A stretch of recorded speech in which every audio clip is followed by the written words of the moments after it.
Welcome to History to Relax, a place where you can slow down, breathe deeply, and drift into the quiet corners of the past. Tonight, we walk into a world sealed in silence.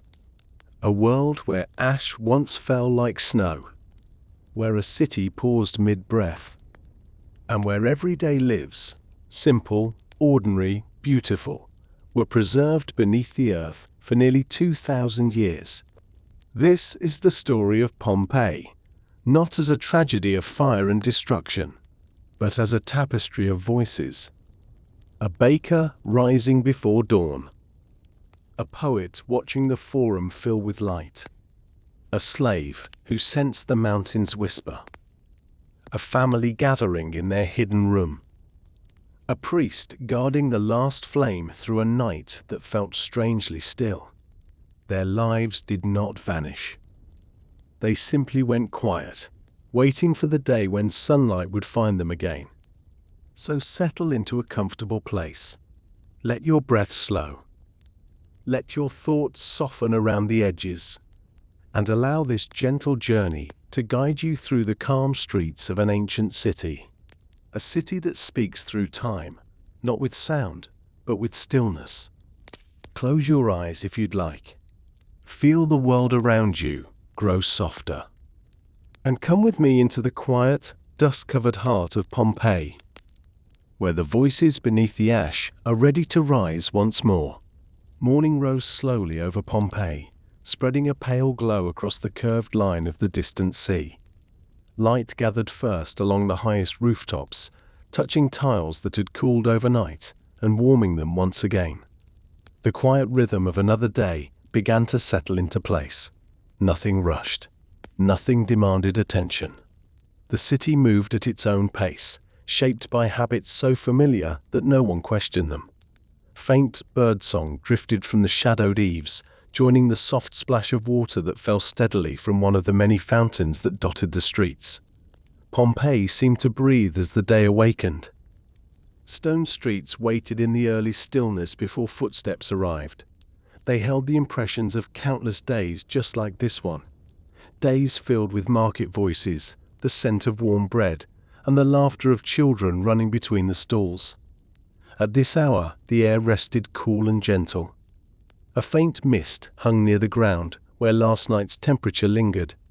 It curled around the bases of pillars that framed doorways and drifted past the mosaic thresholds of quiet homes. Inside those homes, families rose slowly, guided by the subtle brightness filtering through painted shutters. Shops along the main roads opened in silence. Wooden counters were pulled forward until they scraped lightly against stone. Merchants arranged baskets of fruit and weighed out measures of grain, their movements steady and practiced. A stray dog wandered between the doorways, pausing beside a butcher who tossed him a small piece of bone before returning to his preparations. The dog's nails tapped softly as it moved along, a small sound swallowed quickly by the broad quiet of the morning. A pair of women crossed the square near the temple. They carried woven baskets that bumped gently against their hips. Threads of conversation rose between them and then faded as they parted ways. One headed toward the market stalls, while the other disappeared into a narrow alley that wove between tall houses. Both carried themselves with the ease of people who knew every corner of their city. Each turn had its own familiar story. Each doorway had its own history. Pompeii held a warmth that went deeper than its climate, a feeling that life here unfolded in steady cycles, unaffected by the distant world. Along the edge of the forum, a column of sunlight pushed between marble pillars. Dust motes floated lazily through the beam, turning it into a soft path of gold. A few early workers swept the walkway clean, their brooms brushing across stone with a sound barely above a whisper. They worked without hurry, knowing the crowds would not arrive for some time. Their efforts shaped the feeling of the place before anyone else reached it. By the time the merchants gathered, the square would shine with the quiet order they had created. A cart approached from one of the western streets. Its wheels rattled softly, and the mule pulling it gave a tired grunt as it passed through the rising light. The driver nodded at familiar faces. He had made this route every morning for years, delivering vegetables grown in the fields beyond the city walls. His cart carried the scent of damp earth and crushed leaves. A few children followed for a short distance, curious about what might spill from the baskets, before slipping away when the driver lifted a hand in a friendly wave. Small things defined these early hours. A baker's door opened as heat escaped in a warm rush from the oven. A thin plume of smoke curled above the roof. Nearby, a woman emptied a basin of water onto the street. The water spread in a thin sheet before sinking into the cracks between stones. Someone's rooster crowed from behind a courtyard wall. All of these sounds existed separately, yet together they formed a gentle music that belonged only to mornings in Pompeii. The scent of crushed olives drifted from a workshop where a man lifted the heavy press that would be used throughout the day. He paused to stretch his back, watching sunlight touch the distant shape of the volcano. The view was familiar to him, so familiar that he rarely considered it. A towering ridge rising beyond the city, its slopes softened by distance. It seemed asleep, though a faint curl of cloud sometimes appeared above its crest. People glanced at it now and then, much as someone glances at an old neighbor sitting quietly outside their home, a presence so constant that it blended into the background of life. As the sun climbed higher, the streets filled with the steady flow of daily tasks. Fountains glimmered in the growing brightness. Water poured from carved stone faces into basins where people gathered to fill their jugs. The sound of water striking water formed a rhythm that echoed through the surrounding houses. Children dipped their fingers into the cool stream and laughed when the droplets splashed onto their arms. Pompeii's walls enclosed a world that felt complete in itself. Market stalls offered figs, dates, olives, and soft cheese wrapped in leaves. Artisans displayed their pottery, each piece carrying the faint hum of the kiln where it had been shaped. Linen hung outside homes to catch the morning air. Bakers stacked warm loaves along their counters. The gentle aroma drifted outward and mingled with the scent of rosemary from a nearby kitchen. Nothing dramatic stirred the city. This morning resembled countless others, shaped by ordinary habits. That ordinariness brought comfort to the people who lived here. They trusted the flow of each day and took quiet pride in the routines that bound their community. There were no sharp divisions between homes, work, and public spaces. Everything lay close together. Voices traveled easily from one building to the next. Lanterns lit the same familiar paths each evening. Children played in streets that echoed with generations of footsteps. A calm sense of belonging filled the city. People shared water, space, and stories. They knew the histories of their neighbors and the patterns of their trades. They recognized the specific creak of a particular cart or the call of a vendor who always arrived late. Pompeii felt alive, not because of grand structures or dramatic events, but because its people moved through it with gentle confidence. Mid-morning light spread across the forum with a soft glow. Colors brightened on frescoed walls. Reds deepened. Blues turned more vivid. The painted scenes of myth and daily life carried a richness that morning light revealed best. Each house displayed its own story in pigments that had been set carefully into plaster. Some showed gardens filled with birds and fruit trees. Others displayed sea creatures twisting through imagined waves. These walls reminded everyone who passed that beauty was not a luxury here, but a part of everyday life. The temple steps felt warm beneath the sun. A priest paused at the top to observe the city below. His robe brushed lightly along the stone surface. He breathed the calm air and listened to the subtle sounds rising from the streets. Nothing disturbed the moment. Even the movement of the clouds appeared unhurried. They drifted behind the distant mountain in soft shapes that shifted only slightly as the morning matured. People entered the temple one by one. Some offered a simple prayer.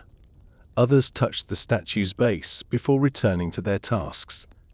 These gestures kept their days anchored. Faith blended gently with routine in a way that shaped the city's atmosphere. Rituals were neither urgent nor grand. They unfolded quietly, like the rest of the morning. Shadows stretched slowly across the streets as the sun rose higher. Warmth deepened across the stones. Merchants continued arranging goods while others prepared for the midday crowds. The scent of cooking meat drifted from a tavern where someone had begun preparing their first dish of the day. Pots clanged softly. The smell carried through the streets and tempted a few passers-by who made mental notes to return later. Nothing hinted at danger. Nothing warned of the silence that would one day fall over this place. The city moved with confidence built over many years. Time flowed in soft patterns. The volcano watched without expression. People breathed in the warm air without imagining that their world could change without warning. Pompeii lived fully in its present moment. A group of travelers entered the city gates, brushing dust from their cloaks and greeting the guards with polite nods. Their arrival added new energy to the streets. Markets always brightened when travelers passed through. Stories and goods from distant places carried a sense of movement that contrasted with the steady pace of local life. The travelers pointed toward the forum, drawn by the lively murmur growing there. Shops opened their shutters fully as crowds began to gather. The soft hum of morning built slowly into a mild, friendly buzz. Voices overlapped without becoming loud. The city held its balance, remaining peaceful even as it filled with activity. Nothing rushed. Even at its busiest, Pompeii carried a calm foundation that rested beneath every sound. The air warmed further, carrying the scent of the sea toward the city. Salt mixed with the aroma of baked bread and ripe fruit. It created a fragrance unique to Pompeii, a blend of land and water that belonged to this region alone. People inhaled it with a sense of familiarity and comfort. As the morning reached its height, the city glowed under the full strength of the sun. Pompeii stood confident, shaped by routines, beauty, and a deep sense of belonging. Its people walked through their streets, certain of what each day held. They trusted the ground beneath their feet. They trusted the mountain that stood watch overhead. They trusted the calm rhythm of life that seemed eternal. Nothing signaled that this world rested at the edge of a moment that history would never forget. The city simply breathed in the warmth of the day and exhaled its steady pulse of life. Homes, shops, fountains, and markets blended into a tapestry of quiet harmony. Pompeii continued to shine beneath the morning light, unaware of how precious its ordinary moments would one day become. The city lived fully in the present, wrapped in gentle activity and familiar warmth. The first true heat of the day always came from the bakery, long before the sun reached the rooftops. A faint orange glow pulsed behind the curved brick opening of the oven, filling the room with warmth that seeped into every corner. The baker stood beside it with a quiet patience that had grown from years spent shaping dough in the early hours. He moved without hesitation, guided by memory rather than thought. This gentle rhythm had been part of his life since he was young. Dawn never arrived without the sound of rising dough and the steady breath of the oven beside him. A thin layer of flour coated the wooden table where he worked. It spread lightly across his hands as he lifted the first mound of dough and folded it over itself. The movement pressed air out in slow waves. The scent of wheat rose into the warm air with each motion, carrying the promise of fresh bread that would feed half the street before midday. The baker leaned his weight forward as he needed, allowing the rhythm to settle him into a familiar calm. Outside, the world still rested in shadows. Inside, the day had already begun. The room hummed with quiet. Only the soft crackle of burning wood disturbed the stillness. Flames licked the curved walls of the oven, giving off a steady glow that flickered across the baker's arms. He paused for a moment to listen to the fire. Years working in this space had taught him to read its patterns. A subtle shift in tone told him when the heat climbed too quickly. A deeper note meant the wood had settled into the right balance. The fire spoke through sound and heat, and he answered with careful adjustments. A faint tremor moved through the floor while he shaped the next ball of dough. It passed quickly, leaving the room unchanged. The baker paused only long enough to look at the wall where a few specks of dust drifted toward the ground. Some mornings brought small movements from the mountain, and people rarely thought much of them. He returned to his work, placing the dough on a board and dusting his hands clean. Life near Pompeii's mountain carried these small reminders from time to time. They slipped into the day like a passing breeze. As he shaped the loaves, he thought about the families who would arrive later. The young mother who always brought her son along, giving him a warm loaf to hold as they walked home. The old man who insisted on choosing the bread with the darkest crust. The group of workers who bought several loaves before heading out to the fields. Each person carried their habits through the door at nearly the same time each morning. The baker remembered them all. His work connected him to the quieted world outside long before it woke. The heat in the room grew stronger as more wood caught in the oven. Light shimmered along the curved stones and revealed their rough texture. The baker stepped back for a moment to take in the glow. It reminded him of summer afternoons when the sun reached its height and the whole city seemed wrapped in warmth. Here, in the bakery, that feeling arrived even before daybreak. It made the room feel alive. The warmth eased the stiffness in his shoulders and settled gently across his chest. In the corner sat a clay jar filled with olive oil. A brush lay across its rim, waiting for the moment when he would use it to coat the cooling loaves. The oil added a soft sheen that customers appreciated. Beside it lay a small bundle of herbs tied with twine. Sometimes he baked a few specialty loaves for wealthier households, adding herbs into the dough to give a pleasing aroma. Those loaves required extra time and care, though he enjoyed preparing them when the mornings felt generous. Shaping bread gave him space to think without pressure. His mind wandered in quiet paths. He considered the harvest season approaching and whether the grain would be plentiful this year. He wondered if he should ask his nephew to help more often, since the boy showed a steady hand and a patient nature. The baker knew that a calm temperament mattered more than strength in this work. Bread responded to steady hands and consistent attention. The dough rose best in quiet. When the first batch of loaves finished rising, he lifted them carefully and placed them inside the oven. The heat pressed gently against his skin as he leaned forward. He moved with practiced care, shifting each loaf to the best position. The quiet hiss of dough touching the hot stone floor echoed softly, and the scent of warming bread filled the air.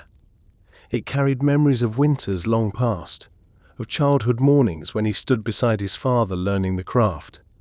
The smell had never changed. It felt like home. Outside, the faint light of sunrise filtered through the cracks in the shutters. A thin bar of gold stretched across the floor.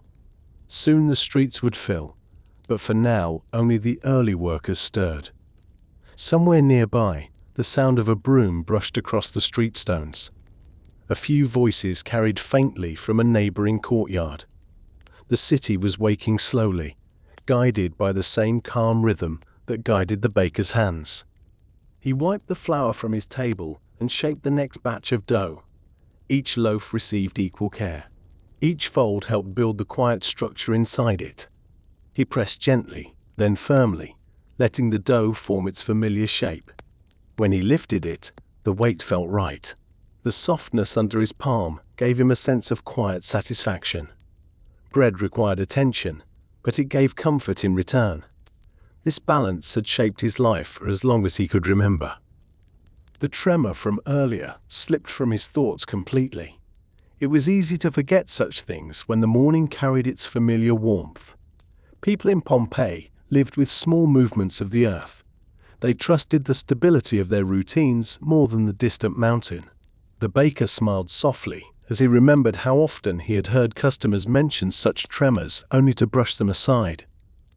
Life demanded focus on bread, family, and work far more than on the earth beneath their feet.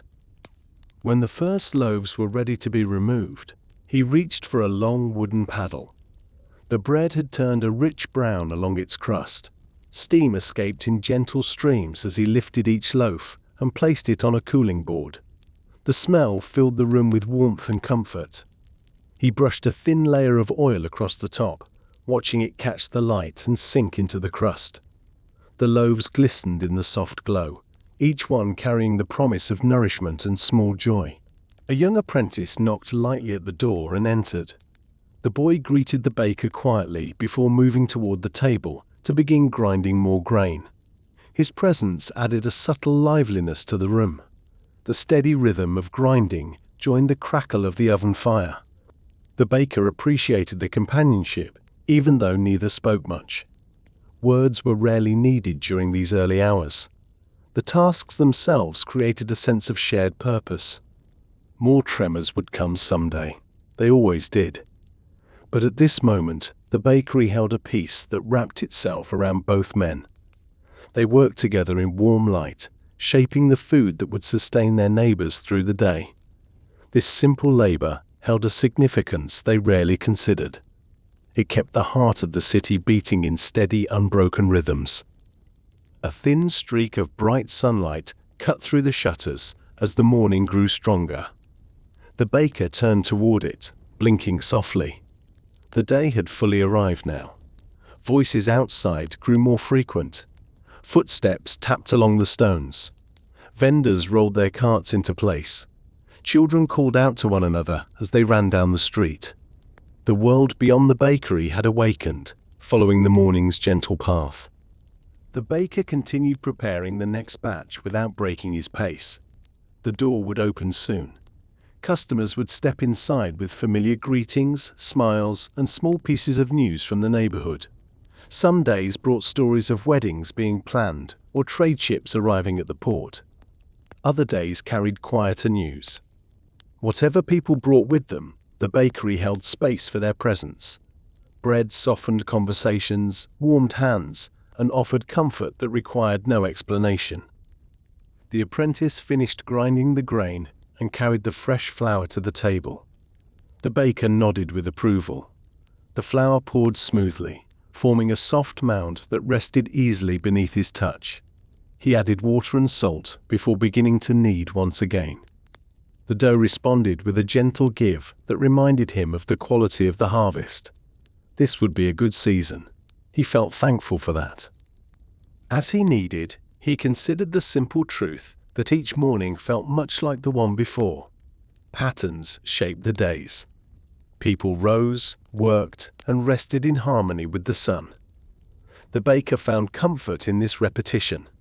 It created a world where nothing felt rushed or unpredictable at its core. Even when the earth moved or storms passed through, daily life returned quickly to its steady path. The first customer arrived while the baker shaped the final loaf. She entered with a quiet greeting, her son following closely behind. The boy's eyes widened as he saw the trays of warm bread. The baker smiled and handed him a small piece of crust, letting him chew it while his mother chose a loaf. She thanked him and paid with a handful of coins before leaving. Their departure left a brief silence that felt gentle rather than empty. More people followed. Workers, travelers, and families drifted in, each choosing the bread that suited their needs. The baker greeted them without hurry.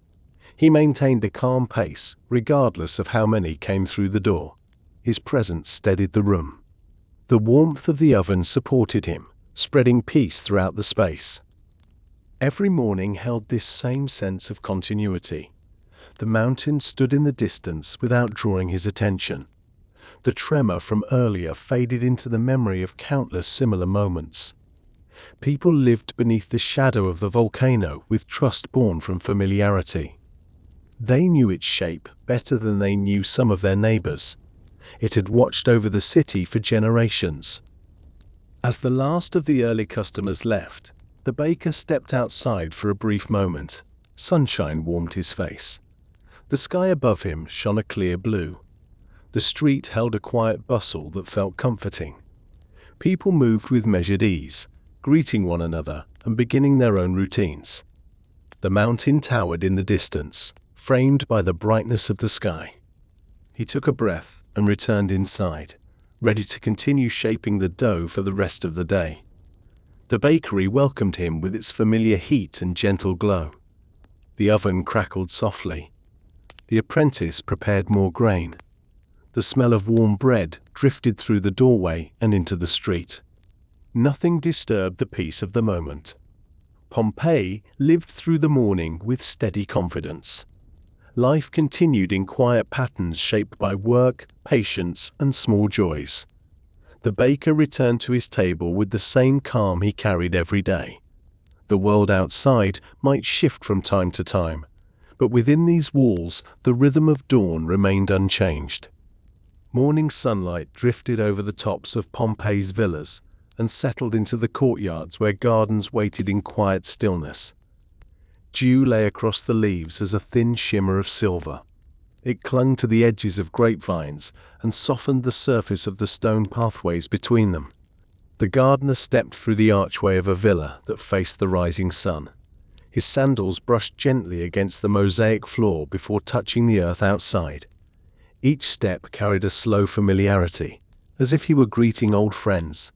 The vines stretching along the trellises had grown under his care for many seasons, and the garden held a sense of quiet trust. The air felt cool enough to refresh his lungs with each breath. A faint sweetness drifted from the blossoms that edged the walkway, their pale petals lifting lightly in the breeze. Birds hopped along the ground near the base of the vines, searching for insects hidden beneath the leaves. The soft rustling of their wings created a peaceful background to his work. He lifted his hand to check a cluster of grapes, feeling the firmness of the skin beneath his fingers. The harvest remained some time away, though the signs of its promise had already begun to show. He carried a small clay jar filled with water and dipped his fingers into it before touching the soil. The moisture allowed him to test the earth with greater clarity. The ground responded with a richness that pleased him. It had taken years to learn how to read the soil this way. Each change in color or texture revealed something about the season ahead. This morning it held a steady warmth that hinted at healthy growth. The gardener smoothed the soil lightly before standing again. Sunlight reached deeper into the courtyard as the day matured. The shadows slid across the mosaic walls, revealing scenes of green gardens painted long ago. Birds with bright feathers flew among grapevines in those painted scenes, just as they did in the real garden beside them. The walls seemed to reflect the living world outside, and the gardener often wondered if the person who painted them had stood exactly where he stood now, watching the vines as they reached toward the sun. A small fountain in the center of the courtyard murmured quietly. Water flowed from the carved mouth of a stone figure, landing in a pool that caught the light in shifting ripples. The gardener bent to fill his small bowl from the fountain before rising again to water a group of young vines along the far wall. These new plants required more careful attention. Their roots had not yet sunk deep enough to draw water from the lower soil. He watched the stream trickle down and disappear into the earth, imagining the roots finding strength in the cool moisture. A light tremor moved beneath his feet. It lasted only a moment before fading into stillness. The gardener paused, one hand still resting against the vine he was tending. He waited to feel if the movement would return. When nothing followed, he exhaled quietly and continued his work.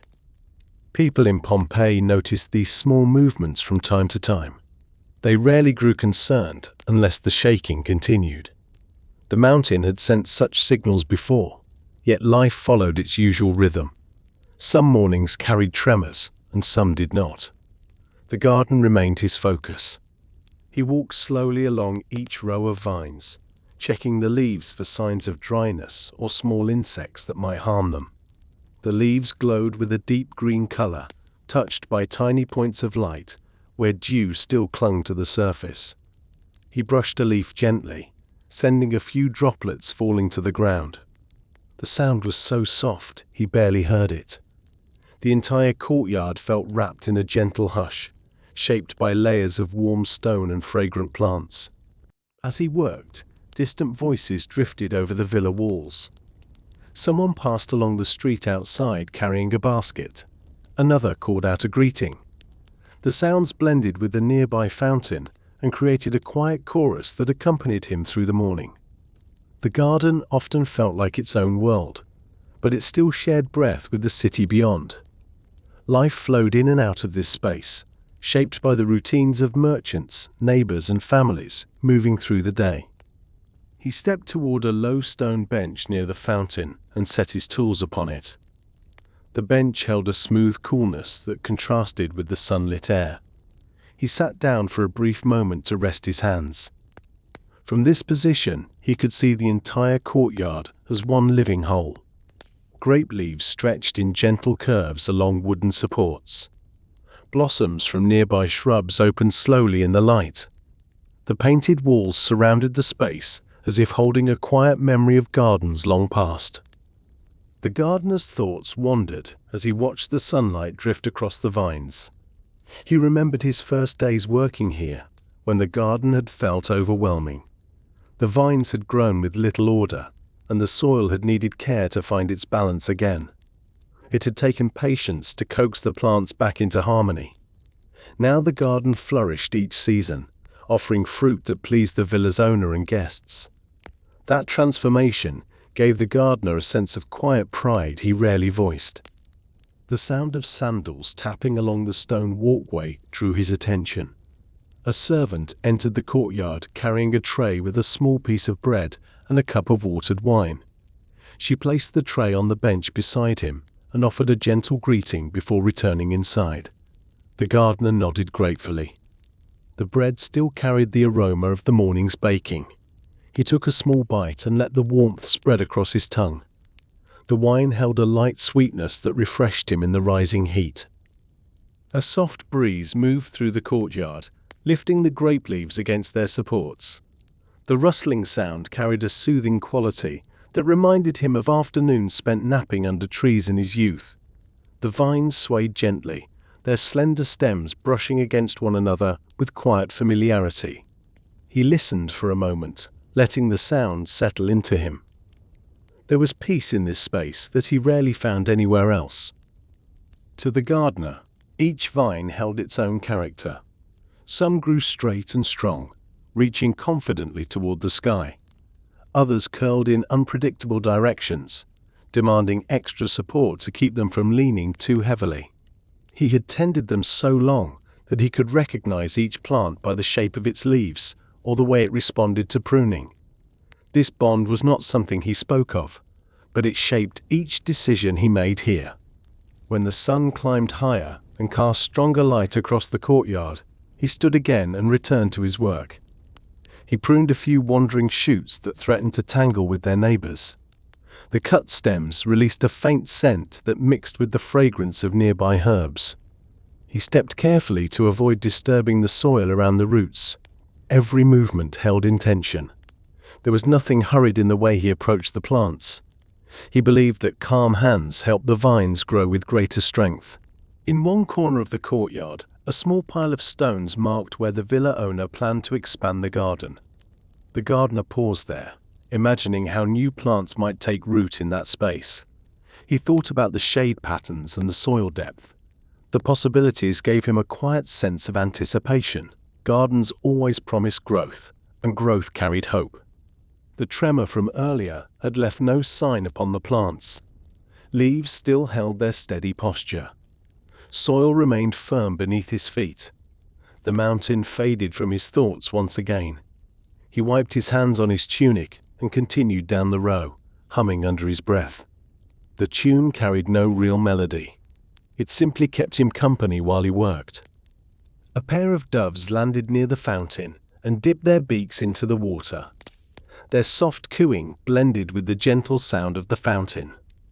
The gardener watched them with a small smile.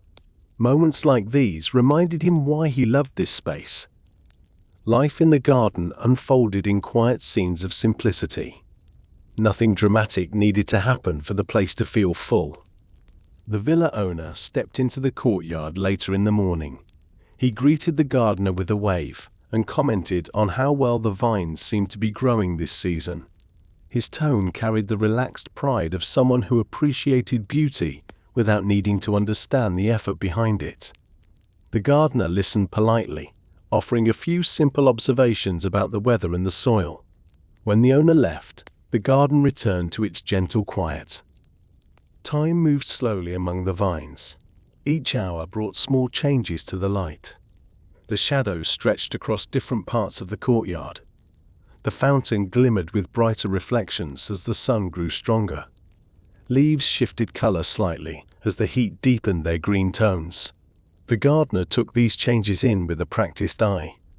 They guided his decisions and shaped his understanding of how the plants would fare in the coming weeks. He bent down to examine a single vine that had always grown more slowly than the others. Its leaves showed a delicate texture that set it apart. He touched the stem lightly, feeling its subtle strength beneath the surface. With care, he trimmed a few small shoots to allow more light to reach the lower leaves. He hoped this gentle shaping would help the plant grow more evenly through the season. As midday approached, the air grew warmer and filled the courtyard with a soft stillness. Fewer sounds drifted from the streets. Most people sought shade during these hours. The gardener stepped into a covered alcove to drink from his cup and rest his hands. He watched the sunlight pattern shift slowly across the ground, forming shapes that changed with each passing minute. The mountain stood in the distance behind the walls of the villa, though it remained hidden from the gardener's view at this angle. He rarely thought of it unless someone mentioned it in passing. The vines demanded more of his attention than any distant ridge could. Life depended on focus, care, and steady work. He believed that if he gave the garden the time it needed, everything else would continue as it always had. When he finished resting, he returned to the vines and prepared to water them once more. The soil near the younger plants had begun to dry under the midday heat. He carried his bowl to the fountain again and filled it slowly. The sound of the water settling into the bowl felt soothing after the stillness of the air. He poured the water carefully around each root, watching it sink into the earth before moving to the next plant. The aroma of herbs drifting from a nearby kitchen reached him. Someone had begun preparing the midday meal. The scent mingled with the fragrance of the garden and created a pleasant reminder that the day had reached its midpoint.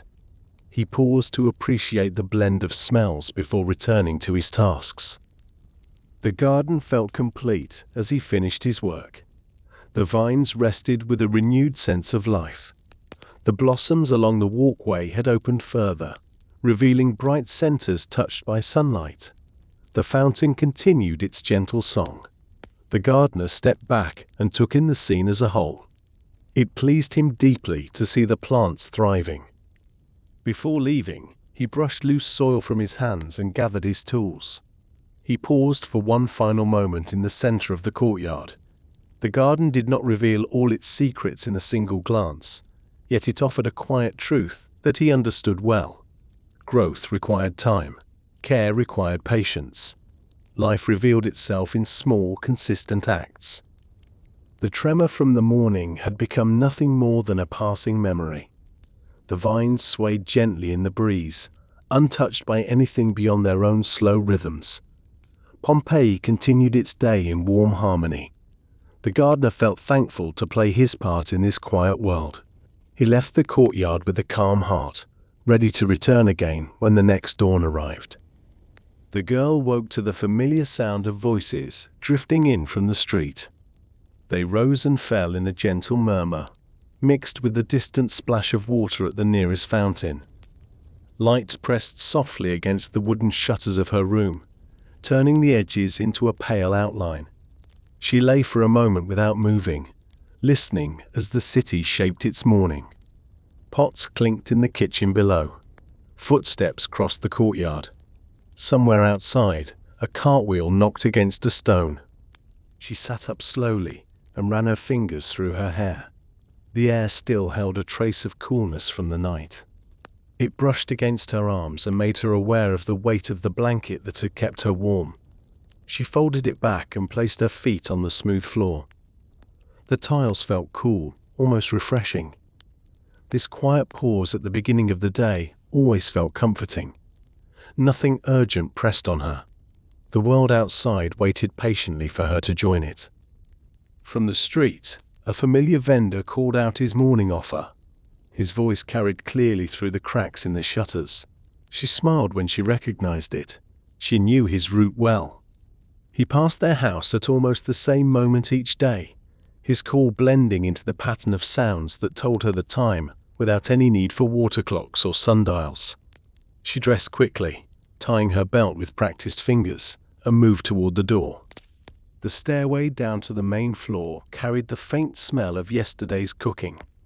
Herbs and smoke lingered in the plaster, softened by time. She brushed her hand along the wall as she descended, feeling the gentle unevenness beneath her fingertips. The house had stood here for many years. Each mark in the plaster, each worn step, carried a story she did not know. The thought comforted her rather than troubled her. The house felt like a living thing that had watched her grow. Her mother stood near the hearth, arranging bread on a small plate. A clay cup of watered wine waited beside it. The girl greeted her with a quick kiss on the cheek before sitting at the table. Morning light fell across the room in a slanted band, touching the surface of the table and turning the crumbs of bread into tiny golden specks. She ate slowly, savoring the warmth of each bite. The crust crackled softly under her teeth, and the soft center comforted her belly. Her mother spoke of small matters while they ate. A neighbor had asked if she could borrow a pot later. A cousin might visit in the afternoon. The girl listened and nodded, feeling the day line up in front of her like a series of gentle steps. There was no hurry to reach any of them. She planned to accompany her mother to the forum, where they would buy a few things and perhaps stop to watch the crowd before returning home. When they stepped out into the street, the sun had already climbed above the rooftops. It spread light across the stones and warmed the air with a steady, gentle touch. The street held a calm bustle. Men carried baskets, women balanced jugs, and children moved in small clusters of laughter and whispers. Dogs trotted between doorways, pausing where familiar hands sometimes lowered scraps of food. The girl walked beside her mother, staying close enough to avoid bumping into others. She liked watching people as they moved. Each person seemed wrapped in their own small world. A woman adjusted her shawl. A man checked the contents of his basket. Two boys argued about something only they could hear. Every face offered a hint of a story, a life filled with its own worries and joys. She took it all in with curiosity. As they approached the forum, the sound of the city deepened. Voices layered over one another, forming a low, continuous murmur. Traders called out prices. Buyers negotiated.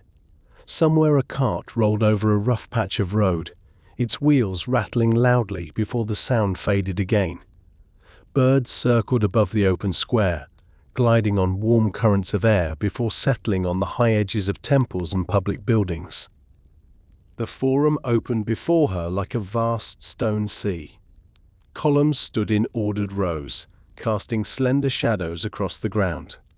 The girl loved this place more than any other in Pompeii. Here, the city seemed to gather itself into one heartbeat. Every path seemed to lead here. Every voice seemed to pass through at some point in the day. She felt both small and important when she stood in the forum, a single figure among many, yet part of something larger. Her mother guided her toward a stall where grains and dried fruits were sold. The merchant greeted them with an easy smile, his hands already moving to measure out what they usually bought. The girl let her attention drift while the grown-ups talked. Her feet carried her a few steps away, not far enough to be out of sight, but far enough to give her a wider view of the square. She watched a group of men in conversation near the base of a statue. Their gestures were large and expressive, though their voices did not rise high above the surrounding noise. A pair of old women sat on a low wall nearby, their heads close together as they spoke. A young boy chased a stray dog, laughing softly as the animal dodged his attempts to catch it. The scene felt complete, as if nothing were missing. The tremor arrived without warning. At first it felt like a brief shiver running through the soles of her feet. The stones beneath her shifted ever so slightly, not enough to throw her off balance, but enough to make her aware of the ground in a way she normally was not. The cups on a nearby stall rattled against each other. Dust drifted down from a ledge high above. A faint hollow sound seemed to move through the forum, as if the earth had taken a breath. She froze in place and looked around. For one slow heartbeat, it seemed to her that the whole city held still. A man paused with his hand halfway to his purse. A woman setting down a basket stopped with it still hovering above the ground. The dog halted mid-step, ears pricked. Even the birds above shifted uneasily on their perches. Then the moment passed. The trembling stopped as quickly as it had begun. The sounds of the forum returned, at first tentatively, and then with renewed confidence. The merchant at the grain stall let out a quiet laugh and shook his head. Someone farther away made a light comment that drew a few scattered chuckles. The girl heard the word mountain carried on the air, wrapped in a familiar tone that held more amusement than fear. Her mother called her back to the stall, and she obeyed. As she approached, she noticed a small crack in the dust on the ground where she had been standing. It was thin and shallow, already beginning to fade as people stepped across it. Her mother brushed a hand lightly over her shoulder and told her not to worry. The mountains sometimes reminded them it was there. It had done so before and would likely do so again. The girl nodded, though her heart still beat a little faster than it had before. She had felt tremors in the past, but this one seemed stronger somehow. Maybe it was only because she stood in such an open space where the movement felt more noticeable. Maybe she was simply older now and more aware of the difference between stillness and motion. She looked up toward the far side of the forum, where a glimpse of the distant slope could be seen between buildings. A faint column of something that might have been cloud rose from near the crest. It merged with the sky in a soft blur, easy to mistake for ordinary haze. People near her did not bother to look. The merchant finished tying her mother's purchase into a small bag and handed it over with a practiced gesture. Coins changed hands. The conversation turned to harvests and weather. The tremor slid quietly into the background of the morning. They moved on to another stall. This one offered figs and other fruits arranged in careful piles. The girl ran her fingers lightly over one of the figs, feeling the slight resistance of its skin. The fruit seller saw the movement and chose the best pieces to place into a basket. She spoke of a cousin who lived closer to the mountain and said that he had felt stronger tremors the previous night, though even he had not sounded worried in his message. The mountain had always watched them. It slept very lightly at times, that was all. The girl listened, trying to imagine what it would be like to live nearer to that giant shape.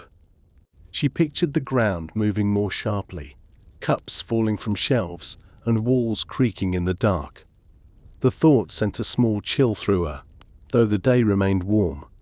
She glanced again toward the distant slope, now hidden behind the rows of buildings that framed the forum. Without the sight of it, the tremor felt less real. Life around her pressed forward with such confidence that her own unease seemed out of place. Children began to play again near the edge of the square. They marked lines on the ground with small stones and created a game that required them to hop between the markings. Their laughter rose easily, unburdened by the moment that had just passed. One boy fell in a clumsy twist and rolled onto his back, laughing even as he brushed dust from his tunic. His friends pulled him to his feet and they started again. A group of men near the temple discussed the tremor more seriously, but their faces did not show fear. They spoke about older times when the earth had shaken harder, when small pieces of plaster had fallen from ceilings. The city had endured it all. They said that this was part of living in a place shaped by fire long ago, when the land itself had first risen from some deeper world. One of them joked that the mountain was simply shifting in its sleep. The girl walked with her mother along the colonnade that bordered one side of the forum. The columns rose high above them, their surfaces worn smooth by wind and time. She reached out and ran her hand along one, feeling the warmth of the stone. It stood firm under her touch. Whatever had moved beneath the ground had not touched these pillars in any visible way. Their steadiness soothed her. They passed the steps of the temple, where a priest spoke quietly with a small group of worshippers. Someone asked whether the gods might be sending a sign through the trembling earth. The priest answered in calm tones that echoed gently under the high roof. He suggested that devotion should not rise and fall with passing tremors. Faith needed to be as steady as the stone beneath their feet. The people listening nodded slowly, and a few of them moved to place small offerings before the statue within. As the sun climbed higher, the forum settled back into its ordinary rhythm completely. The tremor became another thread woven into the tapestry of the day, noticed and then mostly forgotten. Only a few mentioned it again in passing, usually with a shrug or a small smile. The girl carried the memory more clearly than most, but even in her mind it softened as time passed. She and her mother finished their errands and started toward home. The streets outside the forum felt narrower and more intimate, framed by tall walls and overhanging balconies. Laundry fluttered on lines strung across courtyards. The smell of cooking, stronger now as midday approached, drifted from open doorways.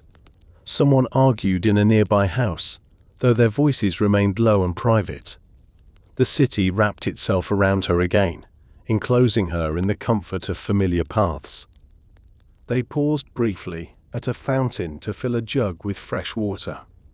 The girl watched the clear stream pour from the carved mouth of the stone face and fall into the basin below. The water showed no sign of disturbance. Its surface smoothed quickly wherever it splashed or overflowed. She looked down at the reflection and saw her own face shimmer for a moment before breaking into ripples. On their way home, they passed a baker carrying a tray of warm loaves to a nearby stall. He balanced the weight carefully, the steam from the bread rising into the air in soft curls. He greeted them with a friendly nod and remarked that the tremor earlier had startled his apprentice, though the ovens had not been affected. He laughed lightly and said that if the earth wanted bread, it would have to ask more politely next time. The girl smiled at the joke. Hearing others speak so casually of the event made her fears feel smaller. If the grown-ups were calm, perhaps there was nothing to worry about. The mountain had always stood there. The earth had always shifted now and then. Life in Pompeii had built itself around these truths and found a way to exist comfortably beside them. By the time they reached their house, the tremor had become a story rather than a feeling. Her mother mentioned it to a neighbor over the low wall that separated their courtyards. They exchanged impressions, shook their heads, and moved on to other topics. The day still needed to be lived. Meals needed to be cooked. Work needed to be done. Children needed to be guided and watched over. The girl entered her room and stepped toward the window. She pushed the shutters open slightly wider and looked toward the direction where the mountain lay. Only a small piece of sky and distant slopes could be seen from here, framed by rooftops and chimneys. The faint haze above the peak remained, almost indistinguishable from thin cloud. Nothing about the sight seemed urgent or threatening. It felt as steady as it always had. She placed her hands on the windowsill and leaned forward a little.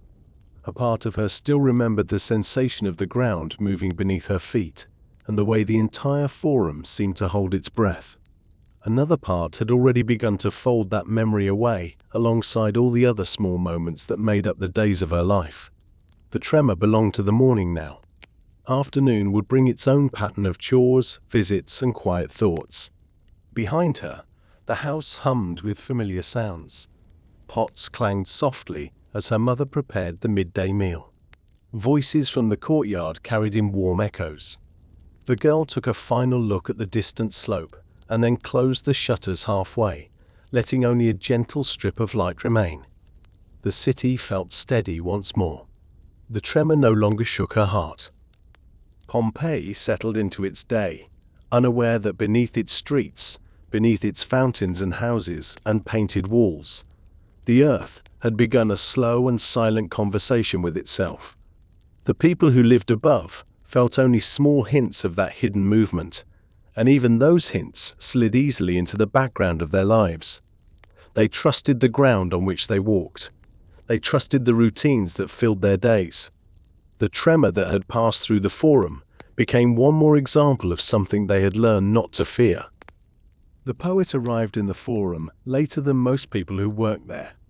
He preferred the hours when the sunlight softened just enough to ease the brightness on the marble. He walked with an unhurried step, his wax tablet tucked beneath his arm, his stylus tied to a cord at his wrist so it would never slip from him. The Forum welcomed him in the way an old friend might. Nothing about it surprised him anymore, yet he found comfort in that familiarity. He paused near the entrance and allowed himself a quiet moment to take in the scene. The market stalls were already active. Voices moved across the open space in overlapping threads. People drifted from vendor to vendor, weaving paths that seemed chaotic but always found their rhythm. The sound reminded him of the sea. Waves came and went, rising and falling without beginning or end. He often listened more than he spoke. In those soft currents of conversation, he found hints of stories he might one day write. He turned toward one of the long colonnades that framed the Forum and began to walk. The columns rose around him in careful lines, casting alternating bands of sun and shadow across the ground. Each step brought a change in temperature as he passed from warm light to cool shade. He cherished these small shifts. They seemed to mark the passage of time without forcing it to hurry. Children played near the base of one statue, tracing lines in the dust with short sticks. Their laughter echoed softly against the stone. The poet smiled as he passed them. Childhood always seemed to him the purest expression of the city's heart. Children did not measure days by obligations. They followed light, warmth, and curiosity. He sometimes wished he could move through the world as simply as they did. A small group of older men gathered near the temple steps, their conversation deep and steady. The poet recognized several of them by sight. They met here often to discuss matters that touched on philosophy, politics, or memory. Their voices carried a weight that came from years of living. He approached with gentle footsteps and stood near enough to hear, but not close enough to intrude. One of the men was describing the tremor from the previous day. His hands moved in slow arcs as he spoke, as though he was shaping the air. The others listened with a patient interest, nodding occasionally. None seemed particularly troubled by the event. Their tone resembled that of people recalling a brief gust of wind or a passing shower. They had known this city long enough to take such moments into themselves without anxiety. The poet listened quietly. Tremors did not frighten him. Instead, they stirred a certain curiosity within him. The earth beneath Pompeii carried stories older than any of the people who lived upon it. When it moved, he felt as though something ancient whispered through the ground. He wondered what those whispers might say if anyone had the ears to hear them properly. He continued walking until he reached a quiet corner of the Forum, where a low stone wall offered a comfortable place to sit. He settled onto it with a slow exhale and placed the wax tablet across his lap. The stylus felt cool between his fingers. The surface of the tablet bore faint marks from previous writings. He warmed the wax slightly between his hands, softening it enough to accept new impressions. Before writing anything, he took time to observe the Forum around him. Observation mattered to him more than inspiration. Inspiration arrived in unpredictable moments, but clarity came from patience. A woman across the square lifted a basket onto her hip and adjusted her shawl with a practiced motion. A young man hurried toward a stall selling olives, his steps quick and eager. A stray dog paused at the fountain for a drink, its reflection trembling on the water's surface. He considered the city as a living poem. Each person contributed a line, a rhythm, or a quiet pause. His task was not to capture everything, but to notice what others overlooked. He dipped the stylus lightly into the wax and traced the first marks of the day. The characters flowed easily, shaped by years of habit. He wrote about the quality of the light and the soft warmth that settled over the stones. He wrote about the laughter of children and the steady hum of conversation. He wrote about the tremor, describing it not as a warning, but as a subtle reminder that the earth itself breathed. As he worked, he looked up frequently to ensure his writing reflected what he saw rather than what he imagined. A poet needed imagination, but he believed that grounded truth carried more power than embellishment. The ordinary day unfolding before him held more beauty than any fiction he could create. Life in Pompeii offered endless details that deserved attention. A merchant selling dyed cloth approached him during a lull in conversation. The merchant carried a small scrap of crimson fabric and asked the poet to describe its color in poetic terms for a customer who wished to hear a more vivid explanation. The poet considered the scrap for a moment before saying that the red reminded him of late summer figs just beginning to ripen, rich and full of promise. The merchant nodded, pleased with the answer, and walked away to share it with the customer. The poet returned to his writing, but allowed himself a brief smile. He enjoyed moments when people sought him out for words. It reminded him that language had a way of shaping how others saw the world. A well-chosen phrase could turn a simple fabric into something that held emotional weight. Words carried power when offered gently. A light breeze passed through the forum, carrying the scent of warm bread and crushed herbs. The poet closed his eyes and let the fragrance settle around him. Smells often brought memories more vividly than sights or sounds. He thought of his mother preparing meals in their small kitchen when he had been a child. He remembered the quiet pleasure she took in kneading dough and arranging herbs in small bundles. These memories held a calm strength that steadied him. When he opened his eyes again, the sunlight had shifted. Shadows stretched across the forum in new patterns. A group of travelers stood near the entrance, examining the public notices posted on a nearby wall. Their clothing marked them as visitors from a town farther up the coast. They spoke with accents that softened certain syllables and lengthened others. The poet listened to the cadence of their speech, appreciating the difference. Even the way people shaped words revealed something about the world they came from. He wrote a few lines about the travelers. He described the way their faces lit with curiosity as they took in the sights. He imagined what they might think of Pompeii, a city that had grown so familiar to those who lived there that its beauty often went unnoticed. Sometimes he believed that visitors saw Pompeii more clearly than residents did. After a while, a young woman selling figs approached the poet. She offered him one as a small gift. He accepted it with thanks and bit into it slowly. The fruit tasted warm and sweet, filled with the light of the morning sun. He wrote about that taste, describing it as a quiet reminder of how simple pleasures shape the soul of the city. The woman smiled when he read a line aloud to her before she returned to her work. The forum grew busier as midday approached. The poet continued writing, but paused occasionally to watch the interactions unfolding around him. He saw a pair of men debating prices with a vendor. He saw a mother soothing her crying child. He saw a group of young people laughing as they carried baskets of fresh produce. Each scene offered a glimpse into lives shaped by routines, decisions, and small moments of kindness. He noticed an older woman sitting alone near one of the columns. Her eyes wandered across the forum with a thoughtful expression. She seemed content to watch rather than participate. The poet admired that. He believed there was wisdom in simply observing. Sometimes the world revealed its truths only to those who waited quietly. He wrote a few lines about her posture, the way her hands rested in her lap, and the soft expression on her face. Words came easily when describing people who carried their own stories gently. The poet felt grateful for the chance to witness such moments. A faint vibration reached him through the stone beneath his feet. It lasted so briefly that he questioned whether he had imagined it.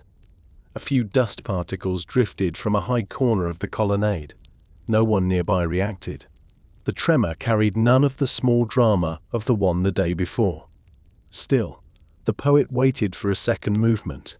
None came.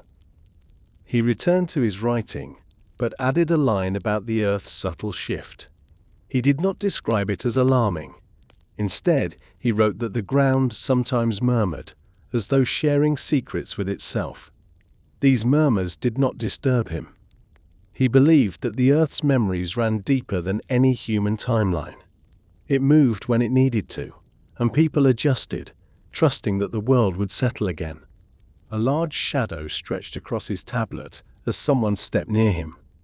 He looked up to see one of the men from the earlier group who had been discussing the tremor. The man greeted him politely and asked whether he had written anything about the event.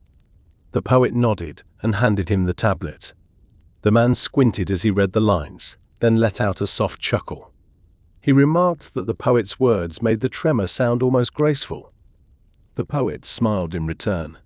He believed that even unsettling moments could be softened through perspective. The man thanked him and returned to his companions. The poet resumed his writing, describing how the exchange had given him a sense of peace. As the sun reached its height, warmth spread across the forum in a steady embrace. Many people sought shade under the colonnades. The poet remained seated on the low wall, his tablet still resting on his lap.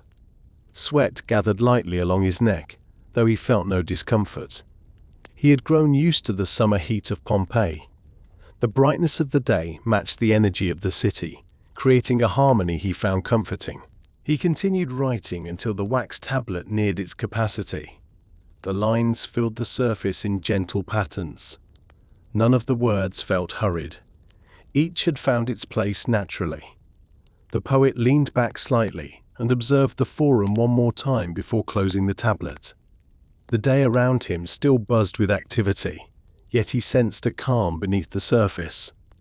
Life in Pompeii carried an undercurrent of peace even in its busiest moments. A soft rustling drew his attention to the far side of the square, where a group of teenagers had begun playing a game near the fountain. Their movements were energetic, but their voices remained light. He watched them with a mixture of fondness and curiosity. Youth often seemed unaware of the quiet fragility of time. They lived in the certainty of the present, believing each moment would repeat itself in endless variations. He wondered what stories they would carry into their own futures. He wondered how many of the small details around them would linger in their memories. The poet had learned long ago that people often remembered the texture of a morning breeze or the scent of a meal more clearly than major events. Life revealed itself most honestly through the details that others overlooked. After a while, he stood and stretched his legs. The tablet felt warm under his arm as he tucked it away. He gave one last glance to the forum.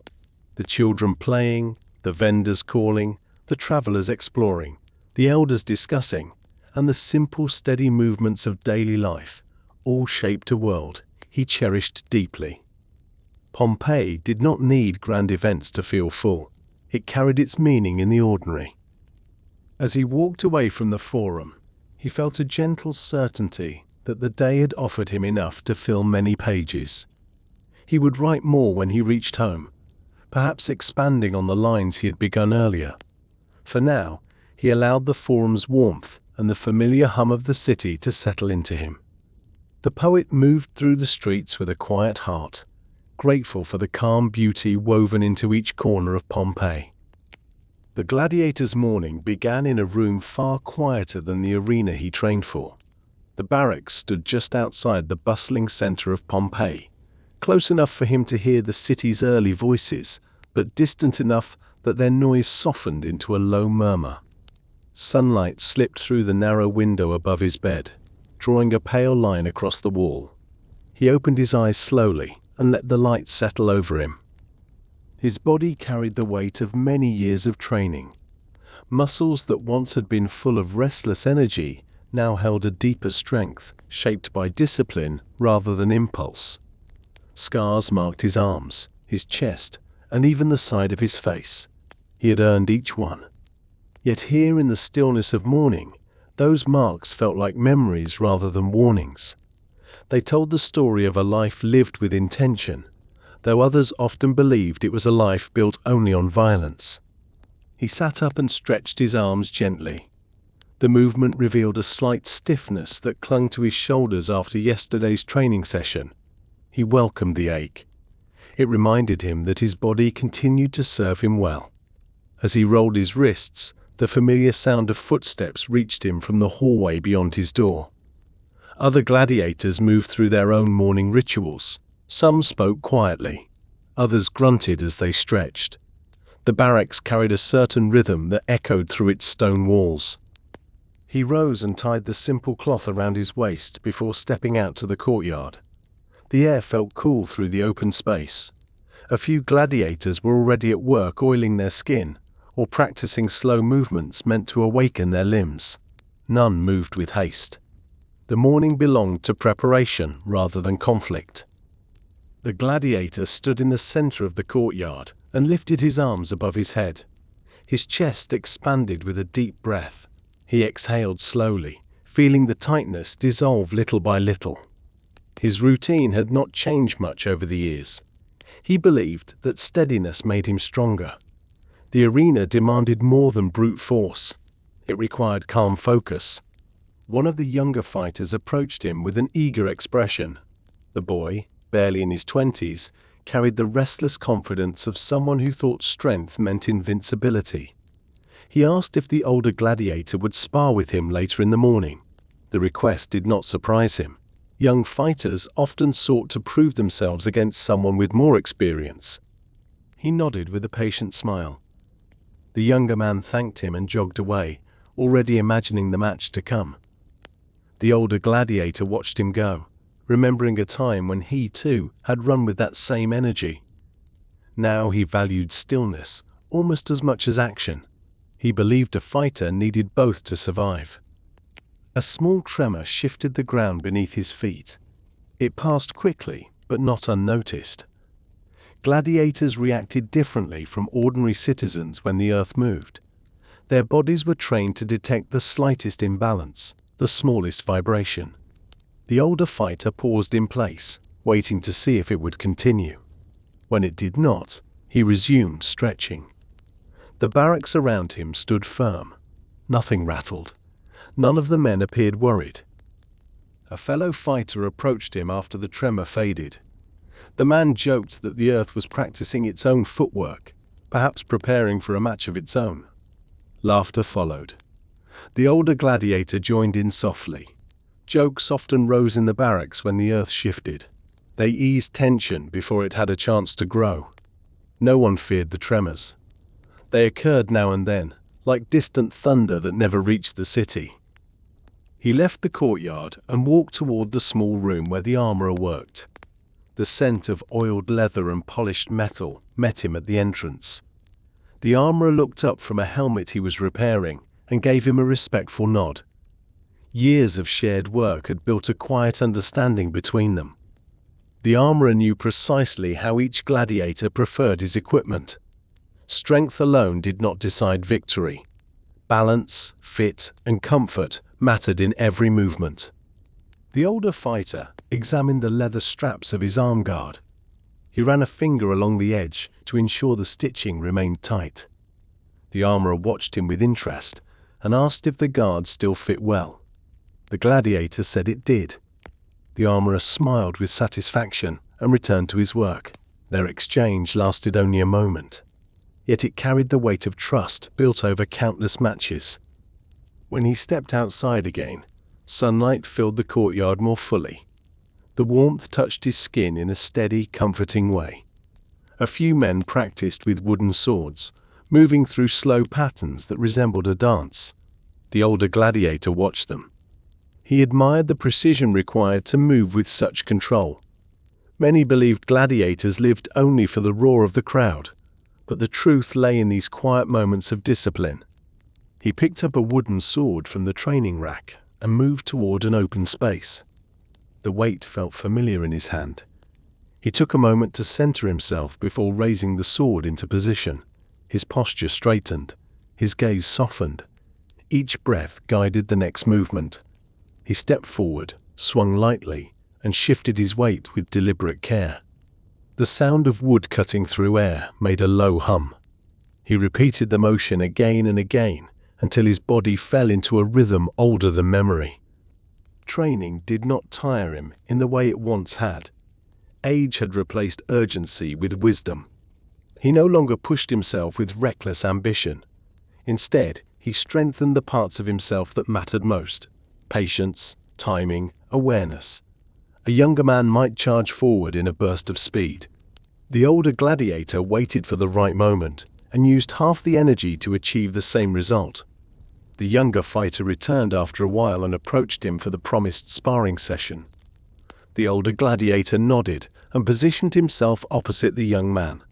They saluted each other with raised practice swords. Then they began.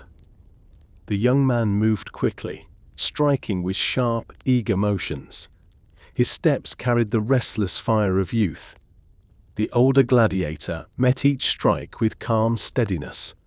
His responses were measured, almost gentle, yet they revealed a depth of control the younger man had not yet learned. The clash of wood echoed around the courtyard in quick bursts.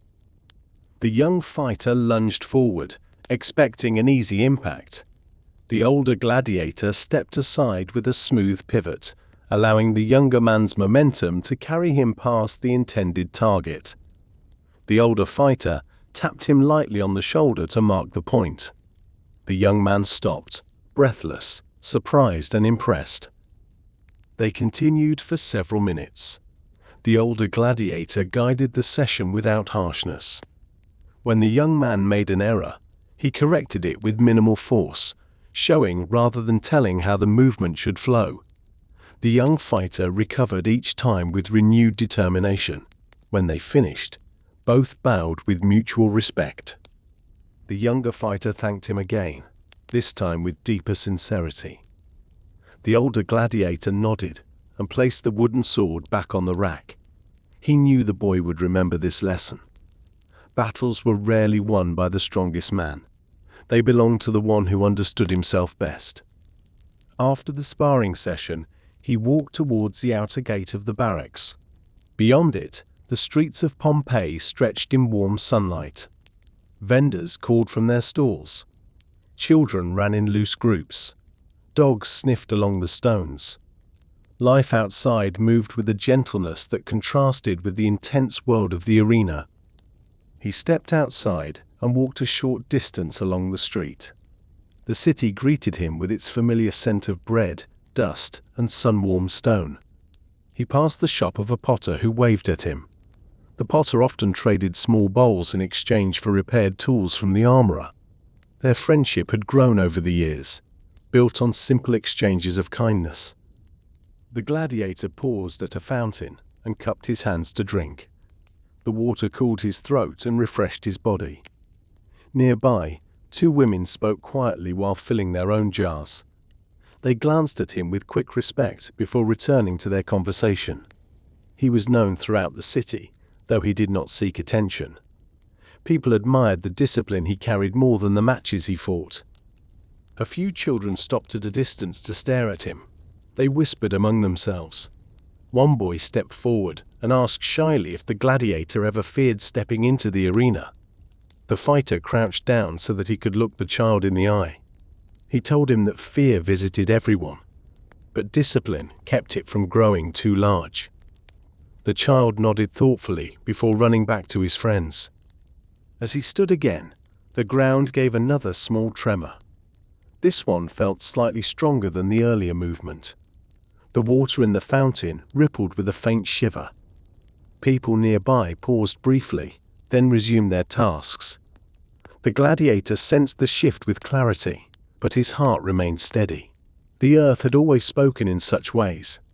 The barracks where he trained, the arena where he fought, and the streets he walked had all known these quiet trembles for as long as anyone could remember. He looked towards the distant mountain, partially visible between the rooftops. A thin haze hovered above its crest. It blended with the sky too easily to worry anyone. The gladiator studied the shape a moment longer before turning back toward the barracks. He trusted the mountain the way he trusted his own body. Both carried hidden strength. Both moved in their own time.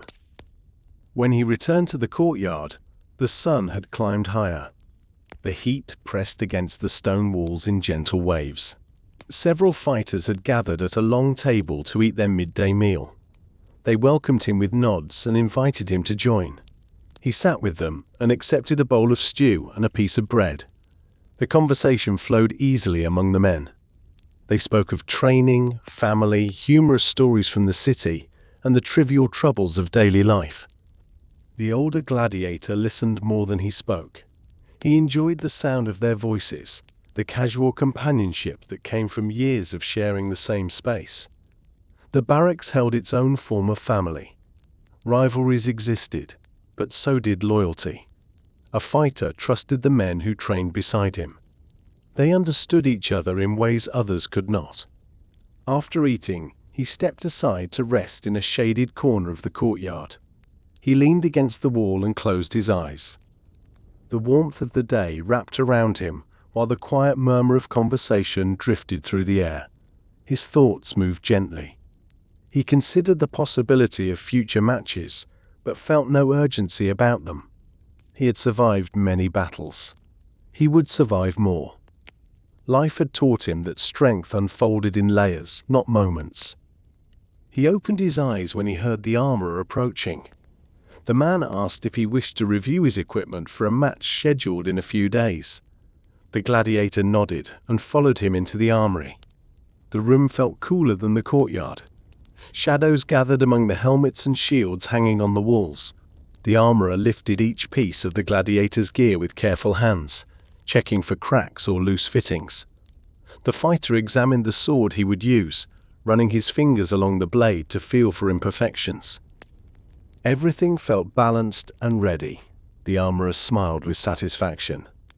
The gladiator thanked him before returning to the courtyard. The sun had shifted again, lengthening the shadows of the barracks. He took a slow breath and allowed himself to absorb the peaceful moment. Training would continue tomorrow. Matches would come and go. The world outside would move in its steady rhythm.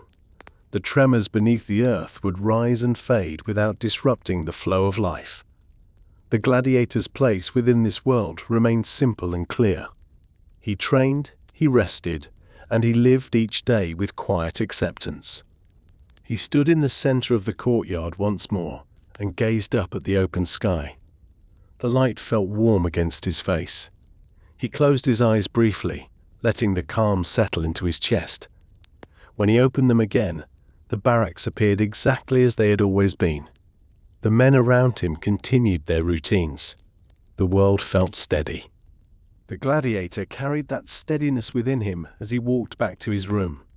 The day had moved gently, shaped by training, conversation, and small moments of reflection.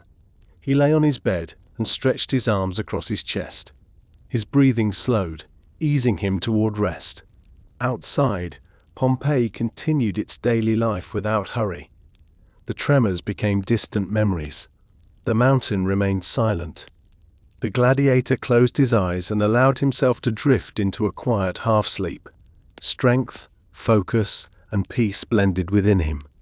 Tomorrow would come with its own rhythm. For now, the day rested.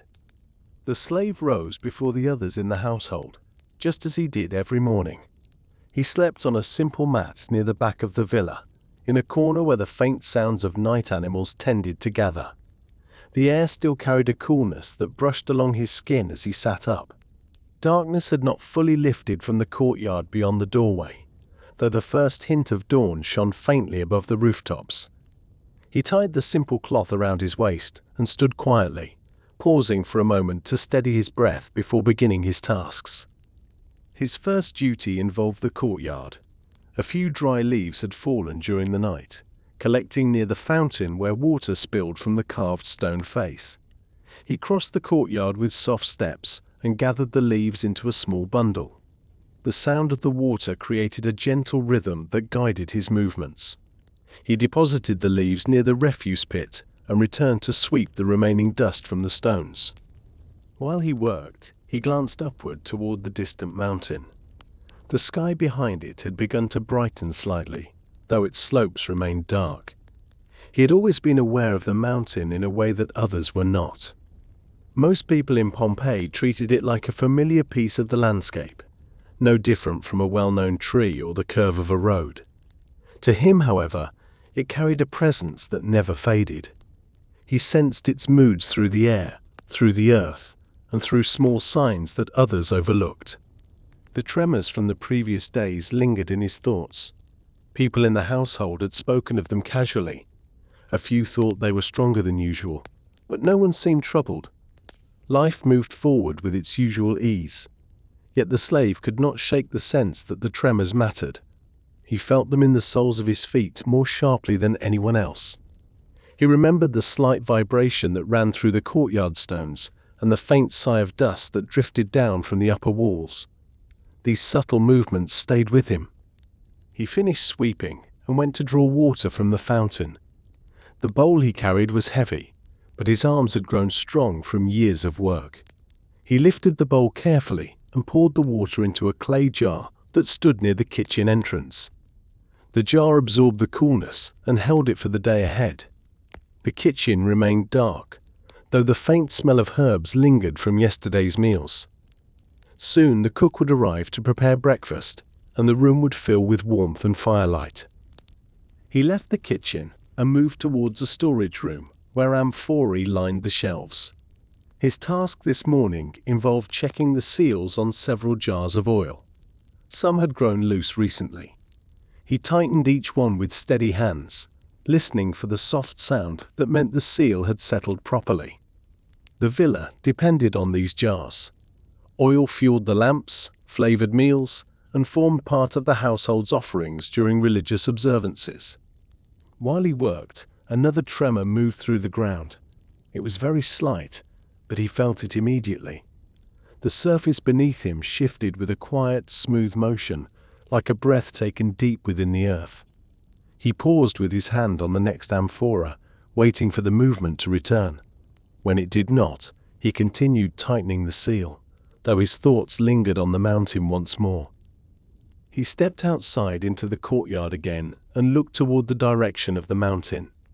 The morning light had grown stronger now, illuminating the faint ridgeline in a pale, hazy glow.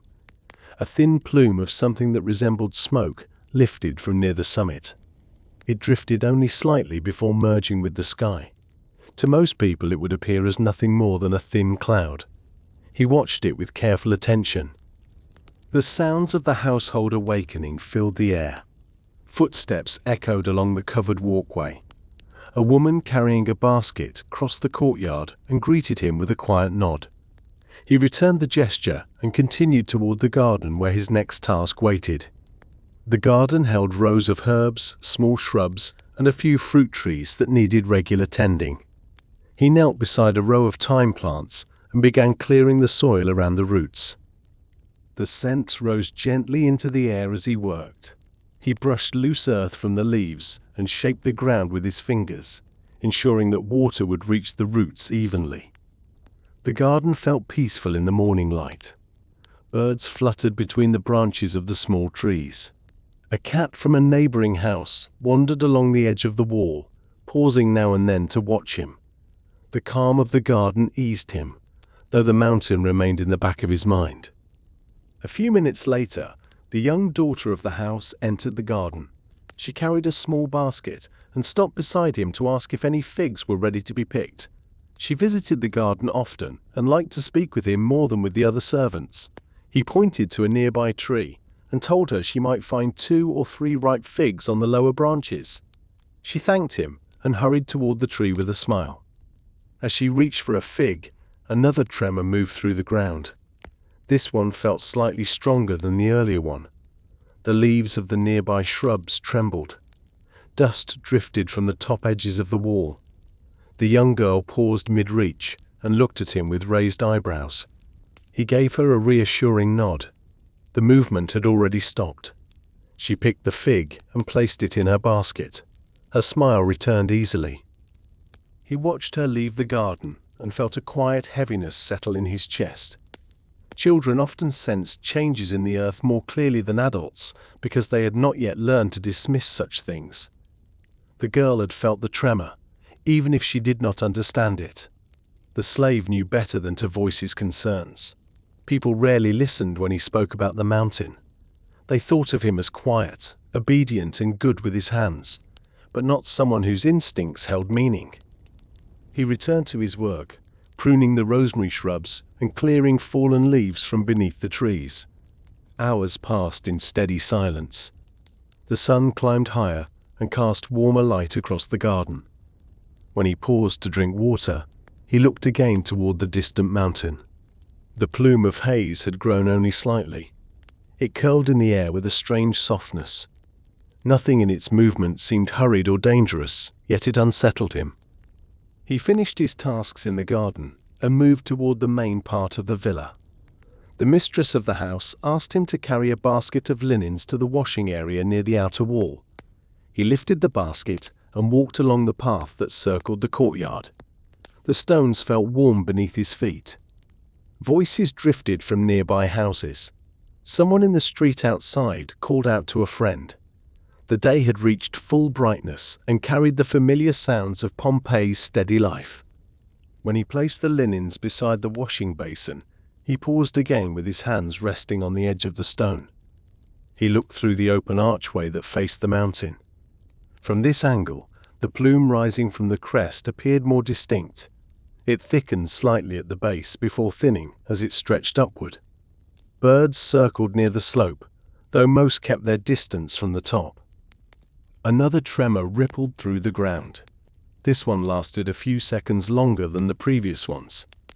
The basin of water wavered visibly. A cup on the edge rattled before sliding a few inches. He steadied the cup before it fell. The movement stopped, but the silence that followed felt different. It carried a strange weight, as if the earth were listening rather than resting. A woman standing nearby made a brief comment about the tremor and then returned to her task. The slave watched the surface of the water calm itself. The reflection of the sky wavered and then smoothed into a steady image. He touched the stone of the basin and felt a faint warmth that did not come from the sun alone. He walked back toward the courtyard slowly. His gaze drifted toward the mountain again and again. The plume remained steady. Nothing about it signaled immediate danger. Yet something beneath the earth continued to move. He felt it in his bones, the same way he felt approaching storms before the clouds appeared. He wished he could explain it to someone. He wished there were words that others might trust. When he reached the courtyard, the master of the house called him over to help carry a large amphora to the storeroom. The master spoke in a relaxed tone, unaffected by the tremors. As they lifted the amphora together, the slave noticed that the master did not seem aware of the tension building within the earth. The man spoke of an upcoming visit from a friend and the need to prepare good wine for the occasion. The slave listened quietly, offering only the necessary responses. They placed the amphora in its designated spot and stepped back. The master clapped him lightly on the shoulder and left the room. The slave remained there a moment longer, looking at the rows of jars that lined the shelves. The storeroom felt cooler than the courtyard. The air carried a faint scent of oil and old clay. The ground beneath his feet felt firmer here, though he knew the earth carried the same tremors no matter where he stood. He returned to the kitchen to help prepare the midday meal. The cook greeted him with a warm nod and handed him a basket of vegetables to wash. He worked beside her in steady silence, his hands moving automatically as his thoughts wandered. The tremors, the haze above the mountain, and the subtle tension beneath the earth wove through his mind in threads he could not ignore. The cook began to speak about her son, who worked in a nearby workshop. She mentioned that he had felt the tremor earlier, but had laughed it off. The slave listened, but did not share his own thoughts. People believed what they wished to believe. They trusted the familiar. They trusted the routines of life. He did not blame them.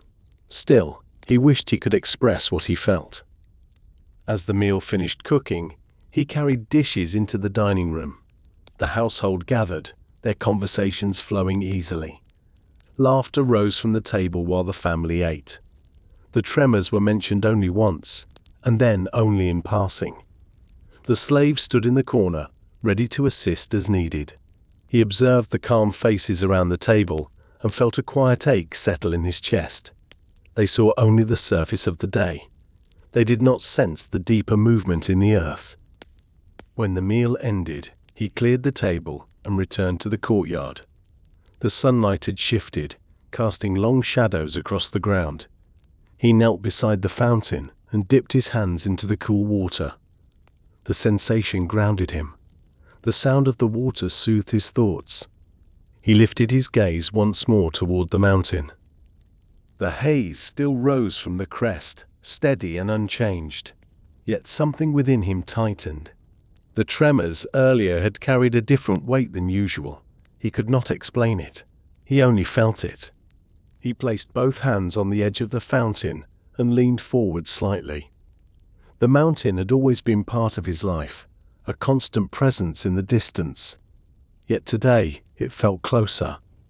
Not in appearance, but in spirit, as though it had turned its attention toward the city. He straightened slowly and released a quiet breath. His tasks for the day continued. The household depended on him.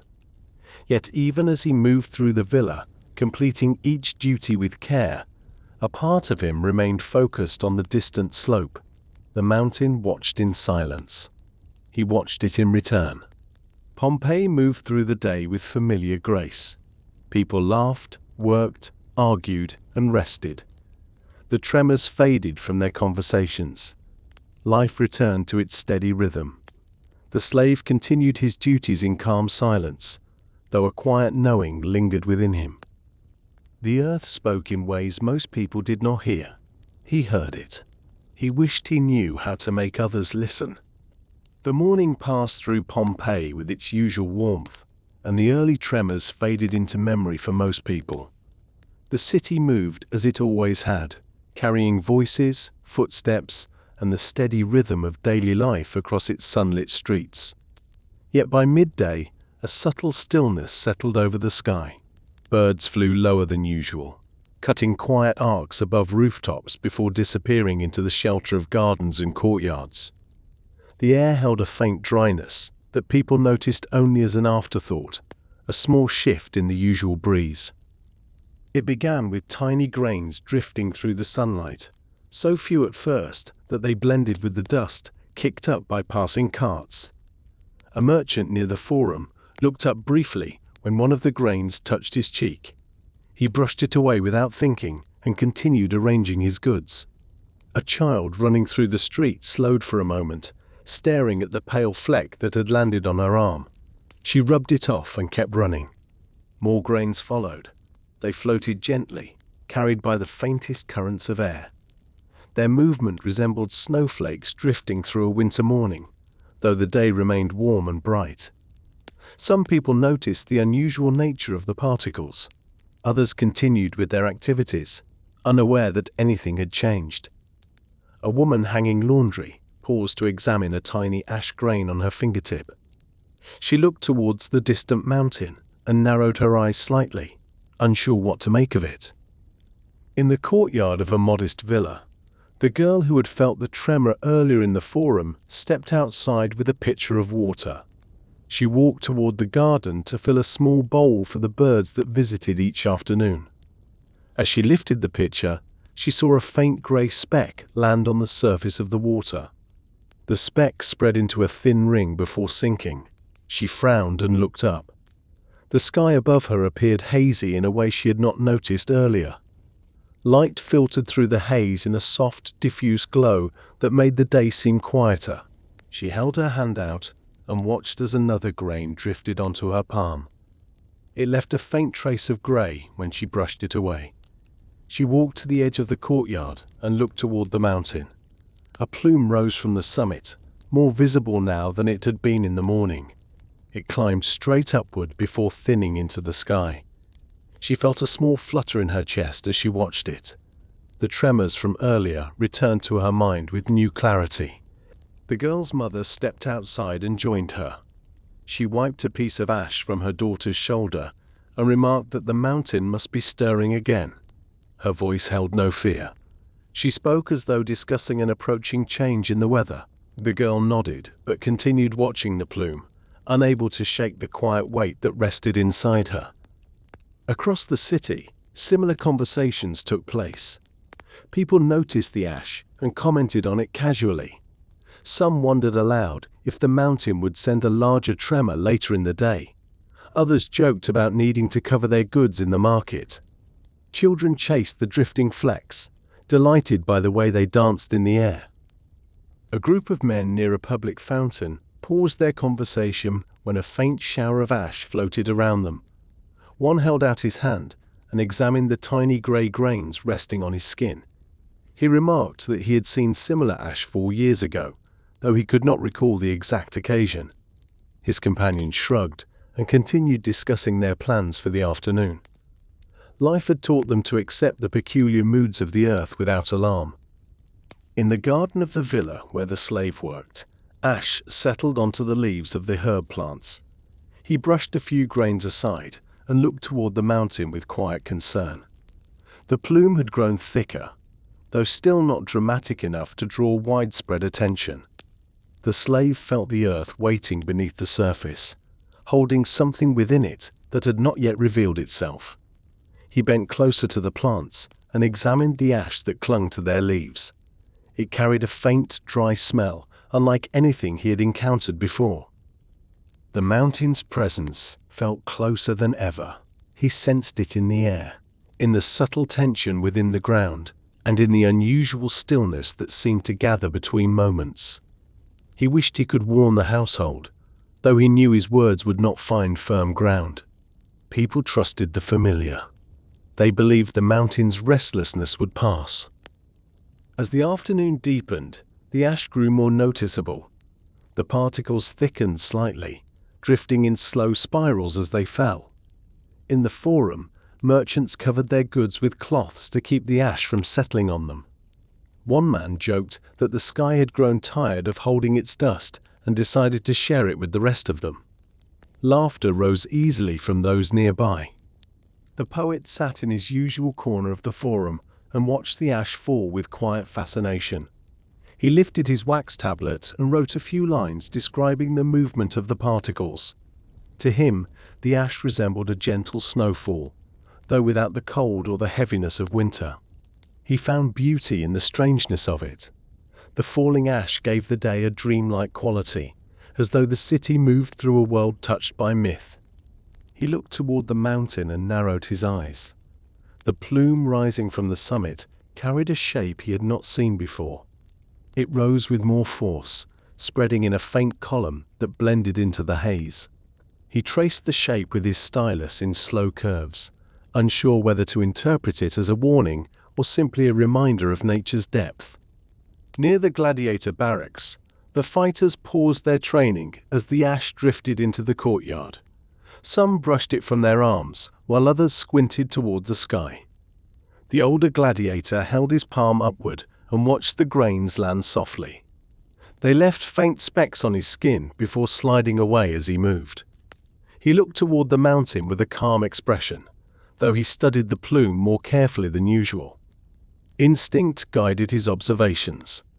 The world often signaled change through subtle signs long before speaking loudly. He returned to his training with steady focus, though the ash continued to fall around him. The younger fighters made jokes about the mountain shedding its dust like an old dog shaking its coat. Their voices carried through the courtyard in light bursts of laughter. In another part of the city, two women carrying baskets crossed a narrow street. They paused when the ash drifted lightly onto their shawls. One brushed it away and remarked that she hoped it would not spoil the linens she planned to dry later. The other suggested they wait until the wind shifted. Neither spoke of danger. Their concerns remained rooted in the practical tasks of daily life. A dog searching for scraps near a tavern barked at the particles as they fell around him. He snapped at the air as though the ash were insects he could catch. Children laughed as they watched him, delighted by his attempts. The ash settled onto their hair and shoulders, though they brushed it away easily. Inside a large villa near the edge of Pompeii, the master of the house stepped onto his balcony and looked toward the mountain.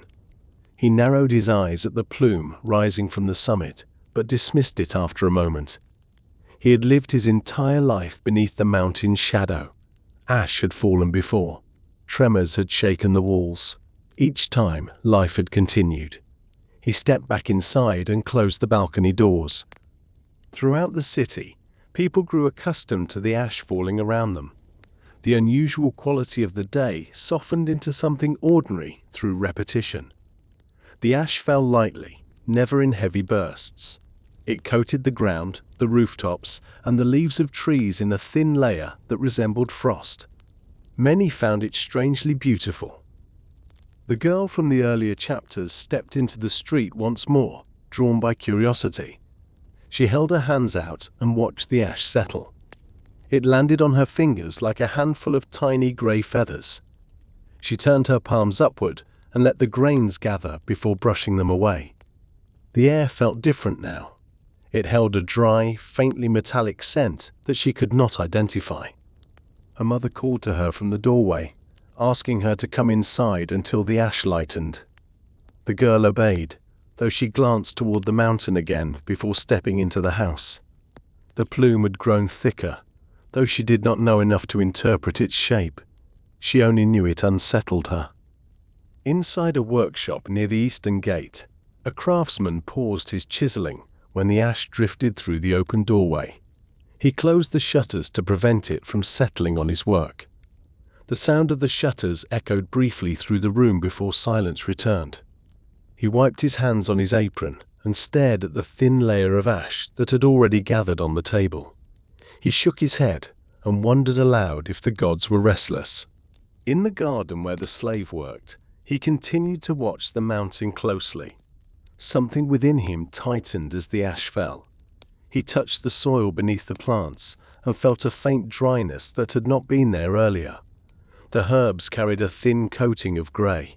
He brushed it away with the back of his hand, though he knew more would settle soon. He stepped into the courtyard and looked toward the sky. The haze above Pompeii thickened as the afternoon passed. Light filtered through it in muted tones. The city moved with familiar rhythm, yet everything felt slightly more distant, as though the world had been wrapped in a thin veil. Another tremor moved through the ground. It lasted longer than the previous ones. A few small stones shifted near the edge of the courtyard. The slave steadied himself and waited for the shaking to stop. When it did, he looked toward the house, half expecting someone to call out in concern. No one did. Life inside the villa carried on without interruption. He crossed the courtyard slowly, sensing the earth in the way he always had. Something deep beneath the surface stirred with a quiet urgency. He felt it in his bones. He wished he knew how to describe the sensation to the others, yet he did not speak. Words rarely changed the course of events. As the sun lowered toward the horizon, the ash falling from the sky glowed gently in the warm light. It drifted more thickly now, though still soft enough to appear gentle. People prepared their evening meals and completed their afternoon tasks. The ash settled over Pompeii like a strange blessing, delicate and silent. The poet stepped onto a high terrace to watch the day end. The ash created a subtle shimmer around the city, turning the air into a quiet, dreamlike haze. He wrote a few lines describing the strange beauty of the moment. He believed the day carried meaning, though he could not yet decide what shape that meaning took. The gladiator cleaned his training equipment and looked once more toward the mountain. He did not fear it. He simply watched. Years of discipline taught him to observe before acting. The mountain revealed itself slowly. He turned away when the air grew too dry for comfort. The girl sat near the window of her home, tracing patterns in the thin layer of ash that had settled on the sill. She wondered why the day felt different. She wondered if the mountain would quiet itself again tomorrow. The slave stood alone in the courtyard, facing the mountain.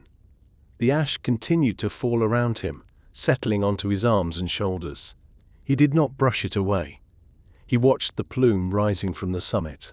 He imagined the earth breathing deeply beneath the city. Pompeii moved gently through the evening, wrapped in the soft descent of ash that fell like snow. The villa stood near the quieter edge of Pompeii, where the streets narrowed and the sounds of the Forum softened into a distant hum. It was a house of many rooms, some filled with light and movement, others used only on certain festivals or family gatherings. Yet one room remained different from the rest.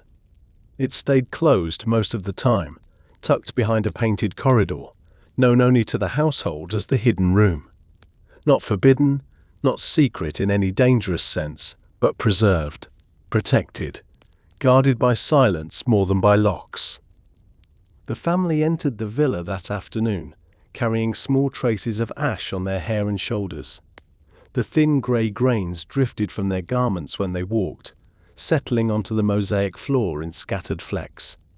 The mother brushed her daughter's hair with gentle strokes, knowing the ash would gather again as soon as they stepped outside. She tried not to worry. The air felt dry, but the day still held its usual warmth. They moved inside, away from the fading light and the subtle haze that filled the sky. The father set a basket of produce on the table. He wiped his hands on a cloth, noticing the faint grey film that clung to his skin. He washed at the basin, watching the water swirl with a smoky tint before clearing again. The girl filled a small jug with fresh water and placed it near the doorway in case anyone became thirsty later. The family gathered in the atrium, where the open skylight allowed ash to drift in soft spirals. It collected on the surface of the shallow pool at the center, forming small circles that spread slowly outward. The girl knelt beside the pool and touched the ash lightly with the tip of her finger. It dissolved into the water without a trace. She wondered how much ash would fall before the pool grew cloudy. The father closed the shutters of the outer rooms, while the mother lit a small oil lamp. The flame flickered gently, reflecting in the polished bronze above the hearth. Evening approached, though the sky remained strangely bright through the haze. A quiet unease lingered among the family members, though none spoke of it directly.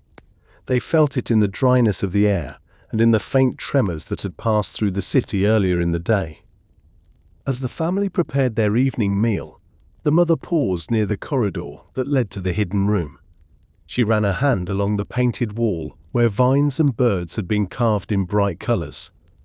The hidden room had belonged to her parents before her. Inside it rested objects that carried memories too fragile for daily handling. Portraits of ancestors, worn pieces of cloth used in old ceremonies, a few small treasures passed down through generations. The girl noticed her mother's pause and stepped beside her. She asked if they might go into the hidden room that evening. The request surprised the mother. They rarely entered, except during festivals or family milestones. Yet the girl's face held a quiet seriousness that made the mother hesitate. The day had been unusual. Perhaps entering the room would bring a sense of calm or grounding. The mother agreed in a soft voice. They would enter after the meal, she said, once the lamps had been lit and the house felt warm. The girl nodded eagerly and returned to help prepare the food. She carried a quiet excitement within her. Something about the hidden room always fascinated her. It felt like stepping into a different world, one untouched by the noise and movement of daily life. When the family sat down to eat, they spoke of ordinary things. The father recounted a conversation he had overheard in the Forum about a merchant who feared the ash might damage his goods. The mother mentioned a neighbor who planned to cover her garden with cloths until the haze passed. The girl shared a small moment from her walk, describing how the ash had landed on her hands like tiny grey feathers. As they ate, another tremor passed through the villa. The movement lasted longer than the earlier ones, though still mild enough not to cause fear. The oil lamp flickered. A small piece of plaster fell from the edge of a high wall and landed softly on the floor. The father looked toward the colonnade that opened into the courtyard, listening for any sign of deeper shaking. When none came, he told the family not to worry. The mountain had stirred before. The tremor, however, added weight to the mother's earlier thought. Entering the hidden room suddenly felt more important. It felt like a return to something steady, something grounded in memory rather than in the delicate movements of the earth. After they finished their meal and cleared the table, the mother lit an additional lamp and motioned for her daughter to follow. The father remained in the atrium, speaking quietly with an older relative who lived with them. The ash continued to drift through the skylight in soft threads. The faint scent of the oil lamp filled the room with warmth. The mother and daughter walked down the narrow corridor. The painted birds on the wall glowed softly in the lamplight. Their colors flickered with each movement of the flame. The corridor led to a small wooden door, simple in design, but polished from generations of gentle handling. The mother paused with her hand on the latch. She looked at her daughter and smiled softly, though her eyes held a trace of emotion that the girl could not decipher. She lifted the latch and opened the door. The hidden room welcomed them with its familiar stillness. The air inside felt slightly cooler than the rest of the house. Dust motes floated through the lamplight, moving in slow, drifting shapes. Shelves lined the walls, filled with objects wrapped in cloth or stored in small wooden boxes. A few paintings hung on the walls, their edges soft with age. The mother placed the lamp on a low table in the center of the room. Its light revealed the delicate patterns of the mosaic floor beneath their feet. She walked to one of the shelves and removed a small box, opening it carefully. Inside lay a set of carved ivory figures passed down from her grandmother. The girl leaned closer, admiring the gentle lines of each figure. They appeared almost alive in the lamp's glow. The mother spoke softly as she described the stories of each piece. She explained how her grandmother had brought them from a distant town and how they had been kept in the hidden room for safekeeping. The girl listened with wide eyes, absorbing each detail. These stories felt different from the ones told in daily life. They carried a quiet weight, anchored in memory and tradition. As the mother replaced the box and reached for another object, a faint tremor passed through the floor. The walls shivered slightly. Dust drifted from the ceiling in a thin veil. The soft movement startled the girl. She stepped closer to her mother, gripping her arm gently. The mother placed her hand over the girl's and told her to breathe normally. The tremor faded, leaving the room silent again. The mother decided they would stay a little longer. She guided her daughter toward a portrait on the far wall. The painting depicted a woman seated in a garden, her eyes bright, her posture graceful. The girl recognized the features from earlier stories. This had been her mother's mother. The girl reached out, but stopped short of touching the painting. Her mother nodded approvingly. Some things did not need to be touched to be felt. They sat on a low bench and continued looking through the items in the hidden room. Each object told a story. A worn piece of cloth used in a wedding ceremony, a clay token given as a blessing, a dried sprig of rosemary pressed between two tablets. The girl marveled at how many memories could fit into such a small space. Outside the room, the villa grew quieter. The ash continued to fall, coating the rooftops in a thin grey layer. The sky dimmed slowly, though the sun had not fully set. The world seemed muted, wrapped in a strange stillness. The girl looked toward the door of the hidden room. She felt safe here. The room held the weight of generations, creating a sense of continuity that soothed her. She leaned her head against her mother's shoulder and closed her eyes briefly. The scent of the oil lamp mixed with the faint smell of aged wood and dust. Another tremor moved through the villa, stronger than the earlier ones. The girl sat upright. A small box on the shelf shifted and fell to the floor, landing softly on the mosaic. The mother lifted it gently and set it back in place. She took her daughter's hands and gave them a gentle squeeze. They would leave the room soon, she said, once the tremors settled. For a moment, neither spoke. The room remained silent, except for the faint crackle of the oil lamp. The girl looked once more at the objects around her. She felt as though the hidden room carried the breath of her ancestors. The past lived here, tucked into corners and waiting to be remembered. The mother rose slowly and took her daughter's hand. They walked to the door, pausing before leaving. The girl looked back into the room, feeling a quiet longing she could not explain. She sensed that the room would remain unchanged long after they left it that night. When they returned to the atrium, the father looked up from his seat. He asked whether the girl enjoyed her visit to the hidden room. She nodded, though her mind remained full of the stories and objects she had seen. The older relative commented that the ash reminded him of an unusual day many years ago, though he could not remember all the details. The mother brought a blanket to place over the girl's shoulders. The air had grown cooler with the approach of evening. The ash continued to fall outside, drifting in slow spirals through the open skylight. It settled onto the surface of the pool in faint, overlapping ripples. The family gathered together in quiet companionship. The tremors that had touched the villa earlier no longer seemed threatening. They had learned to accept such moments as part of life beneath the mountain. Yet as the girl leaned against her mother's side, she found herself thinking about the hidden room. She imagined the shelves and boxes resting in silence. She imagined the portrait of her grandmother watching over it all. She imagined the quiet breath of the room beneath the faint tremors. Pompeii moved gently into the evening, its rooftops dusted with falling ash. The villa remained warm with the presence of family. The hidden room held its stories close, and the mountain watched in silence. Evening settled over Pompeii with a muted glow. The sun dipped behind the distant ridge, though its light lingered in the haze suspended above the city. The ash that had drifted softly all afternoon continued to fall, though more evenly now, as if the sky had grown tired and wished to rest. The air held a quiet that felt heavier than usual. It was not frightening, only strange. The familiar sounds of evening, voices calling from windows, merchants closing their shops, children running home, faded into a softer rhythm. In the narrow street outside the girl's villa, a layer of ash coated the stones.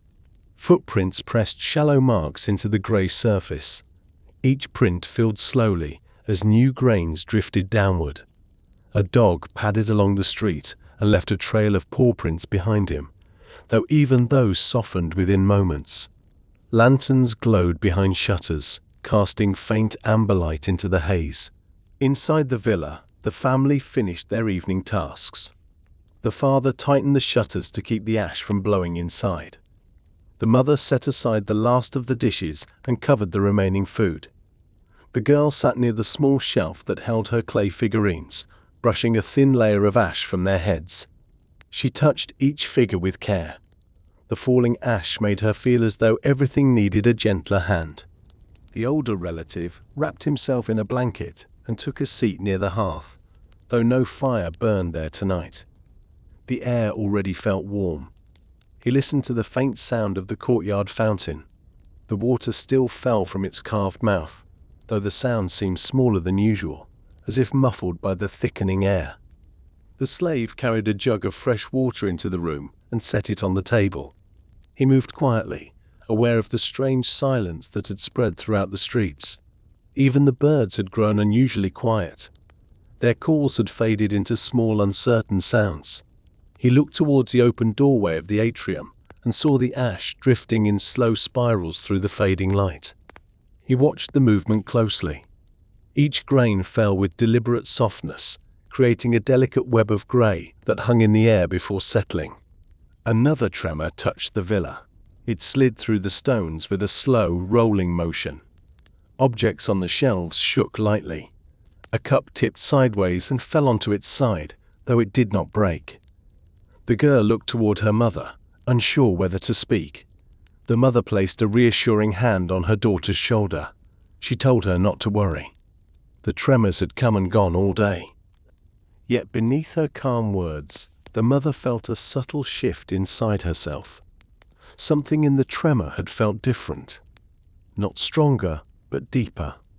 As though the earth had moved with a breath held for too long. She brushed the thought aside for the moment. The night would pass. The mountain would quiet itself again. The father stepped into the atrium to inspect the open skylight.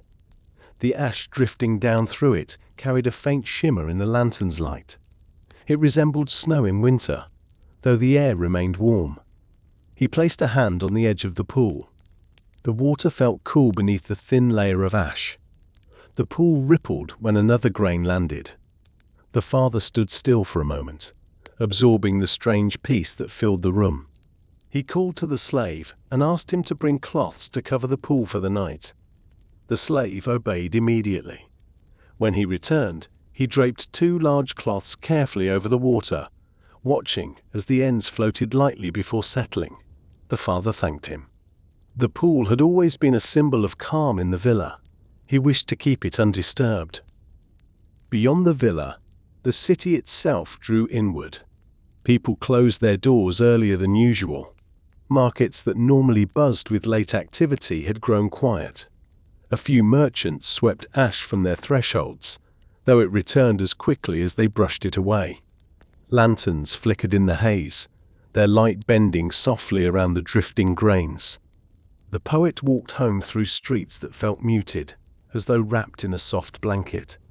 He moved slowly, admiring the sheen that coated the rooftops and courtyard walls. The ash transformed the familiar shapes into something almost dreamlike. He stopped near a fountain and watched the ash fall onto the water's surface. Each grain vanished on contact, as if swallowed by the night. He felt no fear, only an unusual stillness that settled deep within him. The gladiator rested in his barracks, seated on the edge of his bed. He rubbed oil into his forearms and listened to the quiet outside. The barracks usually echoed with laughter or arguments at this hour. Tonight, the air held only the faint hum of distant voices. He looked toward the window where a thin stream of ash drifted through the open space. He brushed it from his arm and lay back on his pallet. His instincts told him the world had shifted, but he did not yet know how. In the villa, the girl curled beside her mother, while the older relative murmured a quiet story about his childhood. His stories always moved slowly, filled with details that wandered gently from one memory to the next. Tonight, his voice felt softer. The ash changed the acoustics of the room. Sound seemed to fall with the same weight as the grains drifting from the sky. The mother stroked her daughter's hair as she listened. She found comfort in the familiar cadence of the older man's voice. The girl listened with half-closed eyes, though her mind drifted toward the hidden room. She imagined the portrait of her grandmother watching over the shelves, the lamp's flame flickering gently beside it. The thought soothed her. Another tremor passed through the villa. This one felt stronger. The oil lamp faltered and dimmed before steadying itself again. A few objects near the wall shifted slightly. The father rose from his seat and stood very still, waiting to feel if the ground would move again. When it did not, he returned to his place. The older relative paused his story. He looked toward the atrium and frowned slightly. He said that the earth had moved in the same way long ago, though he could not recall what followed. He shrugged after a moment and smiled faintly. Age made memories wander, he said. The girl rose and walked into the atrium. She looked up at the skylight. The ash fell more thickly now, though still gently. It moved in slow, drifting sheets that made the air appear almost solid.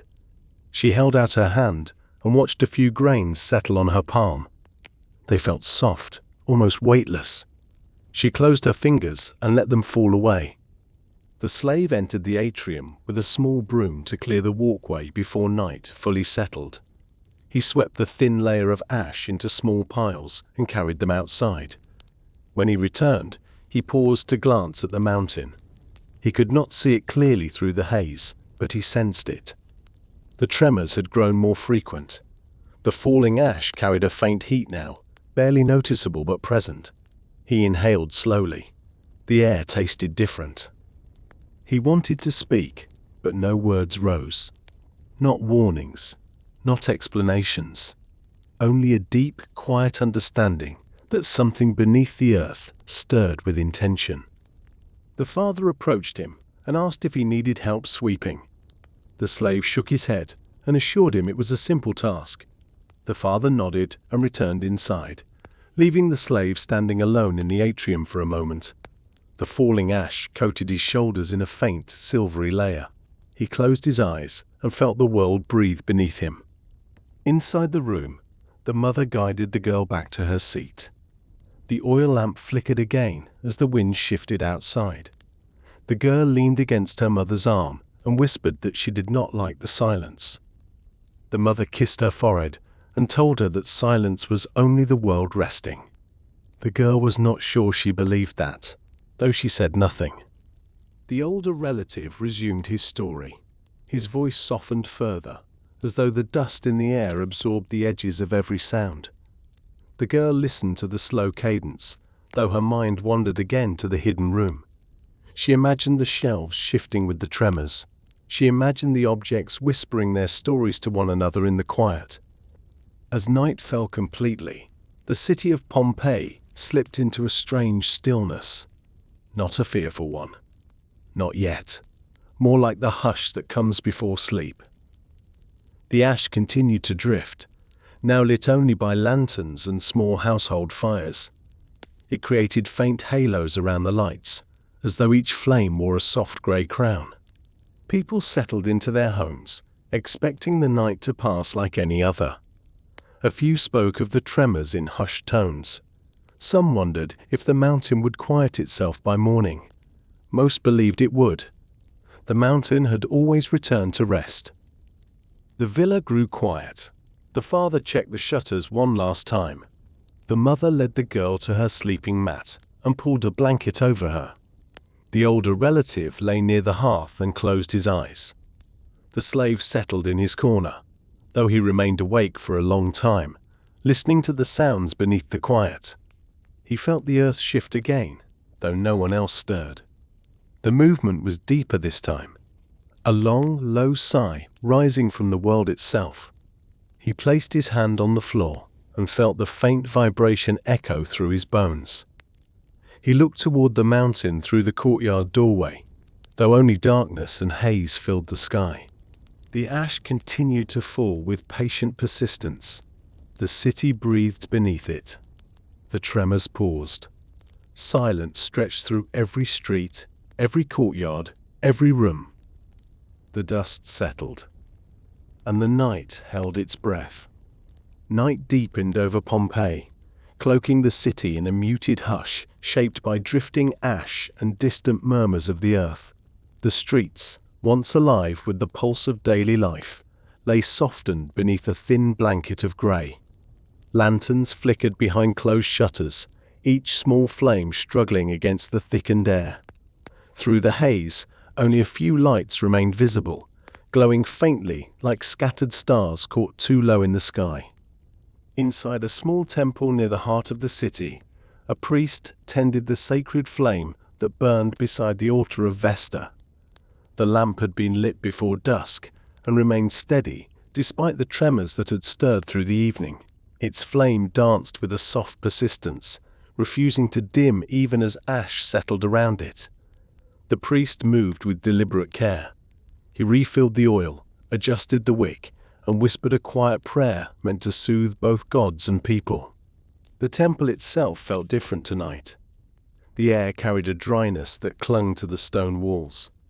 Dust drifted in fine threads through the faint beams of lantern light. The priest noticed the unusual stillness that filled the room, though he did not fear it. His life had been built on rituals that anchored him. The world could shake. The sky could darken. But rituals endured. He stood before the flame and watched it bend toward him, as though acknowledging his presence. The quiet inside the temple wrapped around him like a heavy cloak. He felt himself drawn deeper into its stillness. He lifted his hands and pressed them together. His lips formed a prayer so familiar it moved effortlessly from breath to breath. Outside the temple, A light tremor slipped through the stones. The ground shifted with slow, deliberate motion. Dust drifted from the edges of the roof and settled near the entrance. The priest felt the tremor beneath his feet and paused mid-prayer. He waited for the shaking to intensify. When it did not, he resumed his chant, allowing the rhythm of his voice to fall into the quiet again. The flame steadied itself. It rose in a thin column of gold, trembling only slightly. The priest reached forward and cupped his hand around it, shielding it from the faint breeze that moved through the open doorway. He believed that as long as this flame burned, the city would not be abandoned by its gods. The flame held meaning beyond the room. It held memory, devotion, and a promise that the sacred endured even when the world shifted. He stepped toward a small alcove behind the altar. Stored there were offerings left earlier in the day, small coins, sprigs of herbs, and a few folded prayers written on clay tablets. He touched each one lightly, acknowledging the hopes and fears of the people who placed them there. He carried those hopes into his own heart before returning to the flame. The ash fell in soft waves through the open doorway. It drifted across the stone floor like whispered snow. The priest moved a bowl beneath the entrance to catch some of the ash. He believed that gathering it held meaning tonight, not because the ash itself was sacred, but because it marked a moment when the boundary between the ordinary and the divine felt thin. The world seemed to hold its breath, and he wished to honor that stillness. He stepped outside briefly to look at the sky. The haze had thickened into a soft grey blanket that muted the stars. Only a few faint points of light pierced the veil. The moon, normally a steady guide, appeared blurred and distant. The ash coated the steps of the temple and softened the edges of the nearby statues. A quiet weight settled across the city. The priest inhaled slowly. The air tasted of minerals and faint smoke. He looked towards the distant mountain, though its shape was nearly lost in the haze. A dim glow flickered near the summit. He was not certain if the glow had been there earlier. He watched it with a calm curiosity, allowing the sight to settle into his memory. Then he turned back towards the temple. Inside, the flame burned with the same gentle persistence. It had not dimmed while he stepped away. The priest felt a sense of reassurance in its steadiness. He sat on a low stone bench beside the altar and let the quiet draw him inward. The night grew deeper. The ash fell more thickly now, muffling every sound until the city felt cocooned in silence. He reached for a small clay cup filled with oil and poured a thin stream into the lamp. The flame brightened for a moment before settling again. He watched the oil swirl around the wick, feeding it. The image reminded him of childhood evenings spent watching his mother tend the lamps in their home. Her movements had been gentle, like offerings in themselves. He remembered how her presence made the room feel safe. Tonight, he wished to offer that same safety to anyone who might step inside this temple. He began to chant once more. His voice rose slowly, carrying a tone that echoed softly through the chamber. The chant honored the goddess of the hearth, the keeper of flame and home. It was a prayer spoken not for any single person, but for the city as a whole. The words flowed from him with steady care, filling the silence with purpose. As he chanted, another tremor rippled through the ground. This one lasted longer. A few clay offerings rattled on the shelf. The priest's voice did not break. He held the chant steady until the tremor passed. When the earth stilled again, he allowed the last note to fade gently into the air. The ash continued to fall in near silence. He stood and walked to the temple doorway, drawn by a quiet instinct to look at the city one more time. Streets that normally held movement and sound now lay softened beneath the falling ash. The glow of distant lamps wavered through the haze. The world felt suspended between breaths. A figure approached the temple from the far end of the street. It was the poet, walking with slow, thoughtful steps. Ash coated his shoulders and hair in a faint grey layer. He paused before the steps, brushing the ash from his sleeves before entering. His eyes held a calm curiosity as he approached the altar. The priest greeted him with a gentle nod. The poet knelt beside the flame and watched it for a moment. He did not speak. The flame reflected in his eyes as though it were writing its own verse within them. He remained there for several breaths, absorbing the warmth and the glow. The poet finally whispered that the city felt different tonight. The priest agreed softly. He said the world sometimes entered a deep quiet before revealing something new. The poet listened, his gaze fixed on the flame. He asked if the gods spoke through silence as clearly as through signs. The priest answered that silence often carried messages people were not yet ready to hear. The poet thanked him and stepped back, still watching the flame. He lingered for a moment longer before bidding the priest good night and returning into the ash-covered streets. His footsteps left faint impressions in the grey blanket before disappearing into the drifting fall.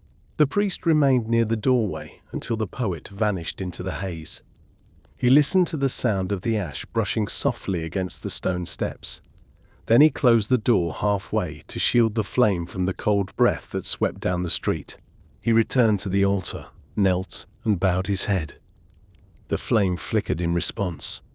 He whispered that he would keep watch through the night. No matter how deeply the earth murmured or how heavily the ash fell, the flame would not be left alone. He believed the city needed its light, even if no one else saw it. Hours passed. The tremors came and went in soft waves. The ash thickened around the temple walls. The world outside sank deeper into silence. Lanterns in nearby houses extinguished one by one until the priest could no longer see any lights beyond the temple. Only the sacred flame remained, burning with a patient glow that touched the stone walls with soft gold. Near midnight, the priest rose and stretched his legs. He walked slowly around the temple, checking that every lamp, statue, and offering remained undisturbed. He paused near the doorway again and listened. The air felt heavier than before. The silence pressed more firmly, yet his heart remained steady. He returned to the altar and lowered himself onto the bench.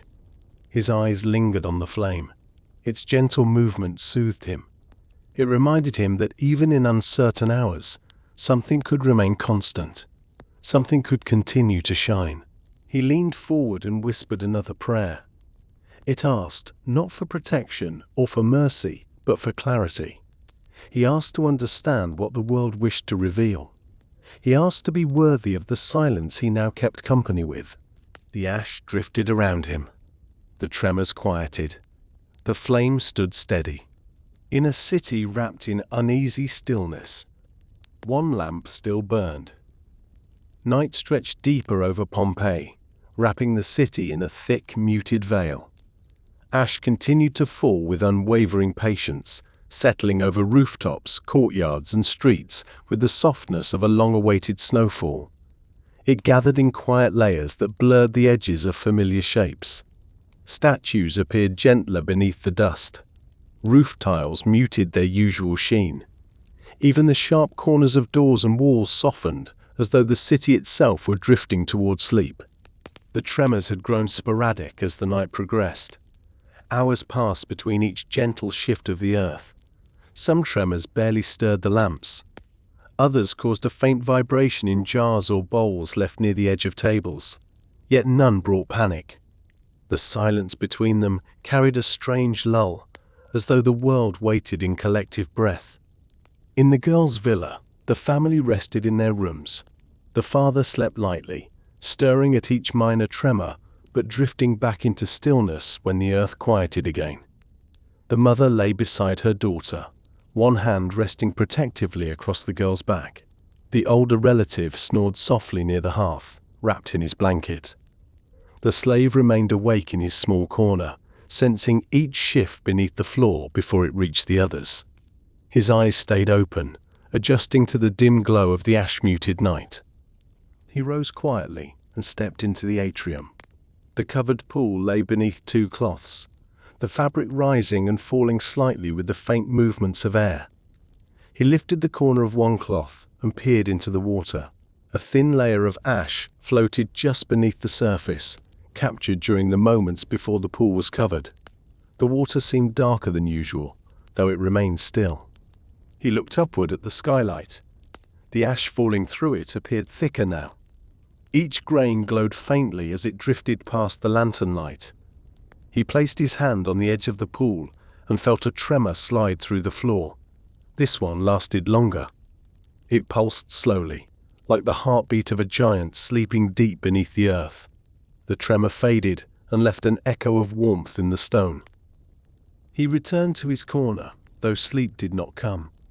His mind remained fixed on the mountain, even though he could not see it from inside the villa. He sensed its presence through the tremors, through the air, and through intuition shaped by years of quiet observation. He wondered how much more ash would fall before morning. Outside, the streets grew quieter still. Dogs curled in the shelter of doorways. Birds nestled deeper into the branches of trees. Even the distant shouts that sometimes marked late hours in the taverns had disappeared. The ash absorbed every sound before it could travel far. It blanketed the world in a silence that felt ancient, like the hush that might accompany the birth of something powerful. Near the barracks, the gladiator shifted on his pallet. He opened his eyes to the dim glow of a lantern across the room. The air felt heavy. He pushed himself upright and listened. For a moment, he heard only the soft breaths of the men sleeping around him. Then the faintest rumble rolled through the floor. He recognized the sound as another tremor, though different from the ones earlier. This one carried depth, purpose. He stood and walked to the open window, brushing ash from the ledge. The sky appeared unnaturally pale through the grey veil. No stars shone. The moon remained obscured. The gladiator rested his hands on the windowsill and inhaled slowly. The air tasted of stone and faint minerals. He watched the ash drift past the window in unbroken waves. Something within him tightened, though not with fear. He felt instead a sense of awareness, as though the world were speaking in a language older than memory. Across the city, others stirred without fully waking. The poet dreamed of the temple flame, though he did not understand why. The mother turned in her sleep, her hand still resting on her daughter. The girl shifted beneath her blanket, murmuring softly as ash collected on the outer edge of her window shutters. The older relative snored on, undisturbed. Another tremor rippled through the night. It began gently, like the brushing of wind against a tree. Then it grew deeper, rolling through the ground in a slow, resonant wave. In the temple, the sacred flame flickered sharply. The priest opened his eyes and watched the wick bend, almost to extinguishing before rising again. He rose from the bench and stepped closer, shielding the flame with both hands. When the tremor faded, he whispered a prayer to steady himself. The silence that followed almost felt alive. The ash continued to fall around him, its movement giving shape to the stillness. He wondered how much longer the night intended to hold this quiet spell over the city. He walked to the doorway and looked out. The street lay covered in ash, smooth and unbroken, except for a few faint trails left by passing animals earlier in the evening. Even those had begun to vanish beneath the new layer. The world seemed gently erased, as though the night wished to tuck the city beneath a blanket of grey. The priest stepped outside and lifted his face toward the sky. The plume rising from the mountain glowed faintly at its base. He could see the light catching in the ash near the summit, creating a soft halo. He felt an unfamiliar sensation stir within him, not fear, but a profound awareness of standing on the edge of something vast. He returned inside, needing the steadiness of the flame. Back in the villa, the girl awoke to a faint vibration beneath the floor. She opened her eyes slowly, adjusting to the dim light. Her mother still lay beside her, breathing softly. The girl rose and walked toward the atrium. She pushed the curtain aside and stepped into the open space. The ash fell more thickly now. It drifted in slow waves, catching in her hair and settling on her shoulders. She walked toward the pool and lifted the cloth covering it. The water beneath reflected a strange, muted glow from the lanterns. The ash floating on its surface formed small, delicate spirals. She reached out and touched the water lightly. The ripples moved outward in faint circles that faded quickly. She looked upward through the open skylight. The sky seemed closer tonight, as though the ash had lowered the heavens. She wrapped her arms around herself and listened. The silence in the atrium felt different from the usual quiet of night. It carried a weight that seemed to settle into her chest. The slave stepped into the atrium and saw her standing beside the pool. He approached quietly and asked if she felt the tremor that had just passed. She nodded and said she could not sleep. He told her she should return to her mother soon, though his voice lacked urgency. He looked upward at the streak of ash drifting through the skylight. The girl followed his gaze. She asked him if he thought the mountain was angry. The slave paused. He considered his answer carefully. He did not think of the mountain as angry. He thought of it as restless, as though something deep within it had stirred from a long silence. He told her the earth sometimes spoke in ways people did not understand. She asked what it was saying now. He wished he knew. Another tremor, deeper than the rest, passed through the villa. The water in the pool rippled strongly enough to push the cloth aside. A ceramic cup fell from a nearby shelf and shattered on the floor. The girl gasped and stepped back. The slave steadied himself and listened to the tremor fade. When the movement passed, the silence that followed felt heavier than ever. The mother rushed into the atrium moments later, her eyes wide with concern. She gathered her daughter into her arms and asked if she was hurt. The girl shook her head and held tightly to her mother. The father entered next, glancing quickly at the broken cup and then at the ceiling.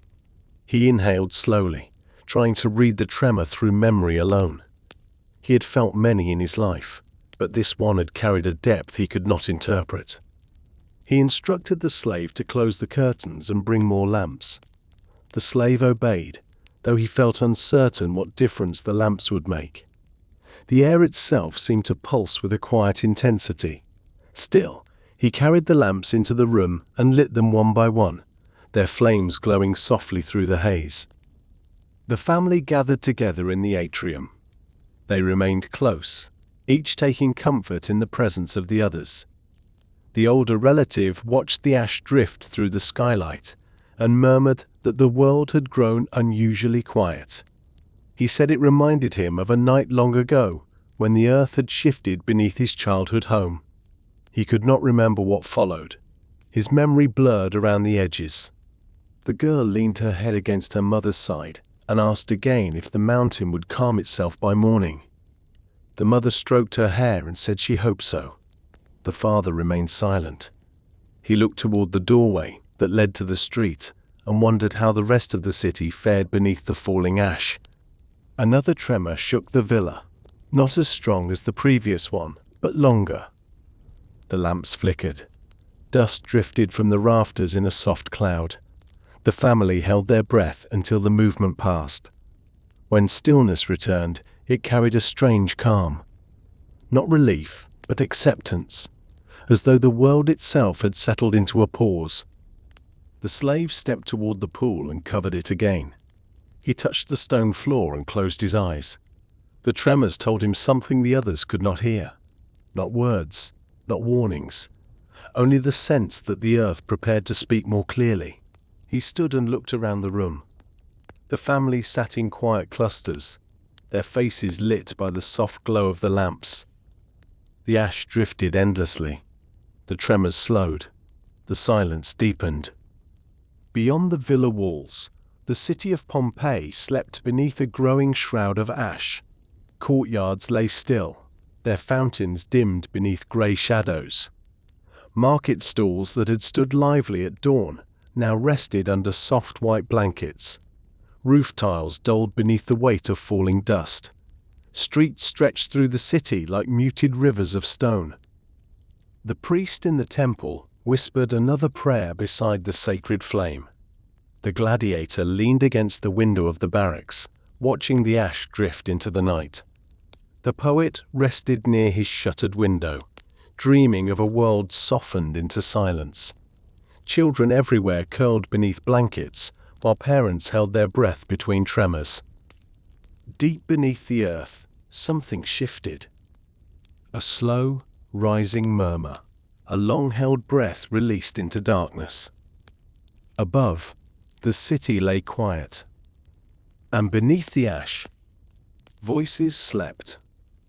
The last night of Pompeii did not end with a single sound. It folded into itself through a storm of ash and darkness, then settled slowly into stillness. Where streets had echoed with footsteps and voices, a heavy quiet took root.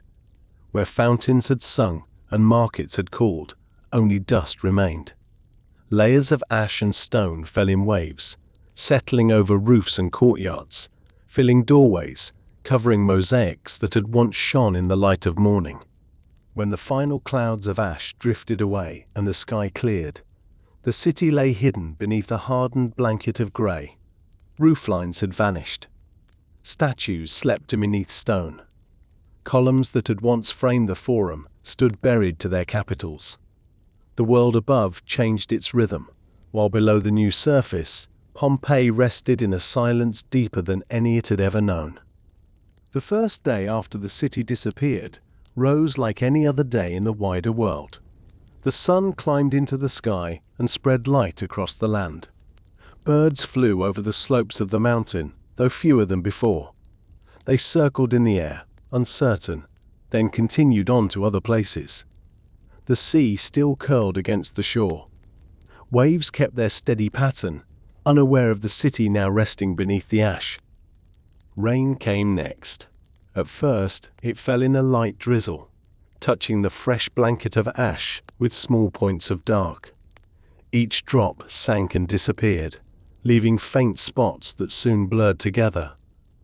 Later, heavier rains followed, washing away loose dust from the edges of the buried slopes.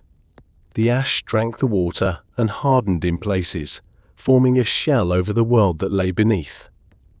Roots began to seek the new surface. Tiny seeds carried by birds or wind settled on the ash and found enough moisture to open. Thin green shoots pushed upward, then downward, searching for strength. The roots extended slowly, following paths they could not see. They reached into cracks where the ash had shifted and found soil hidden below. Over time, plants took hold. Grass bent beneath the wind. Shrubs spread their roots deeper. New life anchored itself above the quiet city. Years gathered themselves one after another. Seasons came and went. In spring, wild flowers painted the slopes with color. In summer, heat warmed the hardened ash until it baked beneath the sky. Autumn brought cool winds that brushed dried leaves across the ground. Winter laid a pale frost over the land, though the quiet beneath remained unchanged. Beneath every change in the air and light, Pompeii slept. The buried streets held silence where noise had once flowed like water. In the Forum, statues stood frozen in darkness, their faces turned toward a sky they could no longer see. The stone pavement rested beneath layers of ash and hardened mud. The sound of footsteps, once constant, had vanished completely. Mosaics that depicted sea creatures, birds, and swirling patterns now lay hidden beneath compacted layers. Their colors remained bright in the absence of light, waiting for eyes that would not yet return. In houses where families had once gathered, tables stood buried, bowls still resting where they had been left. A child's toy lay beneath the ash of a small room, untouched. A lamp sat on a shelf, its flame long extinguished, but its shape preserved. The hidden room in the villa near the edge of Pompeii lay sealed in darkness, its shelves unmoved, its portrait still gazing softly over the objects it watched. Dust and ash pressed against the door from the outside, creating a barrier that would last centuries. The temple flame, so carefully tended by the priest, had gone out under the weight of the falling ash. The lamp lay beneath stone and dust, its wick preserved in quiet darkness. The altar stood silent. The prayers whispered there did not vanish. They lingered in memory that had no voice, but stayed somehow within the stone. The barracks of the gladiators, once filled with the sounds of training and laughter, rested under layers of hardened ash. Wooden racks that had held practice swords remained where they were, though the wood slowly gave way to time.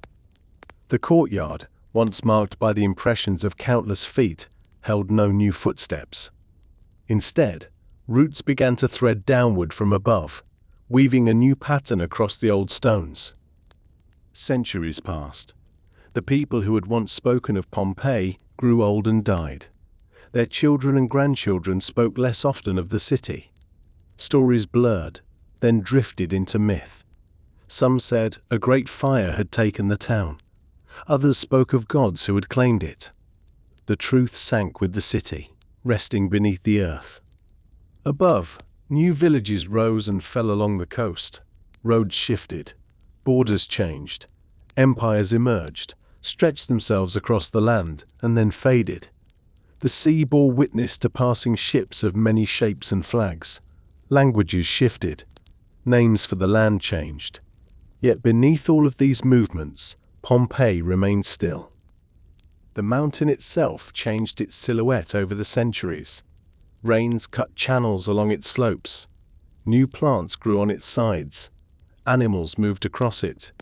Sometimes thin plumes rose from its summit, reminding those who lived nearby that it still carried fire in its depths.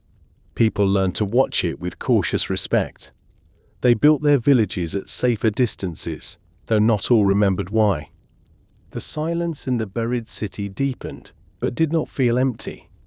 It felt full of paused moments. In one house, a loaf of bread lay hardened on a table, its shape still clear, though its substance had turned to stone-like form. In another, a small set of tools rested neatly in a corner, as if waiting for hands that would never return.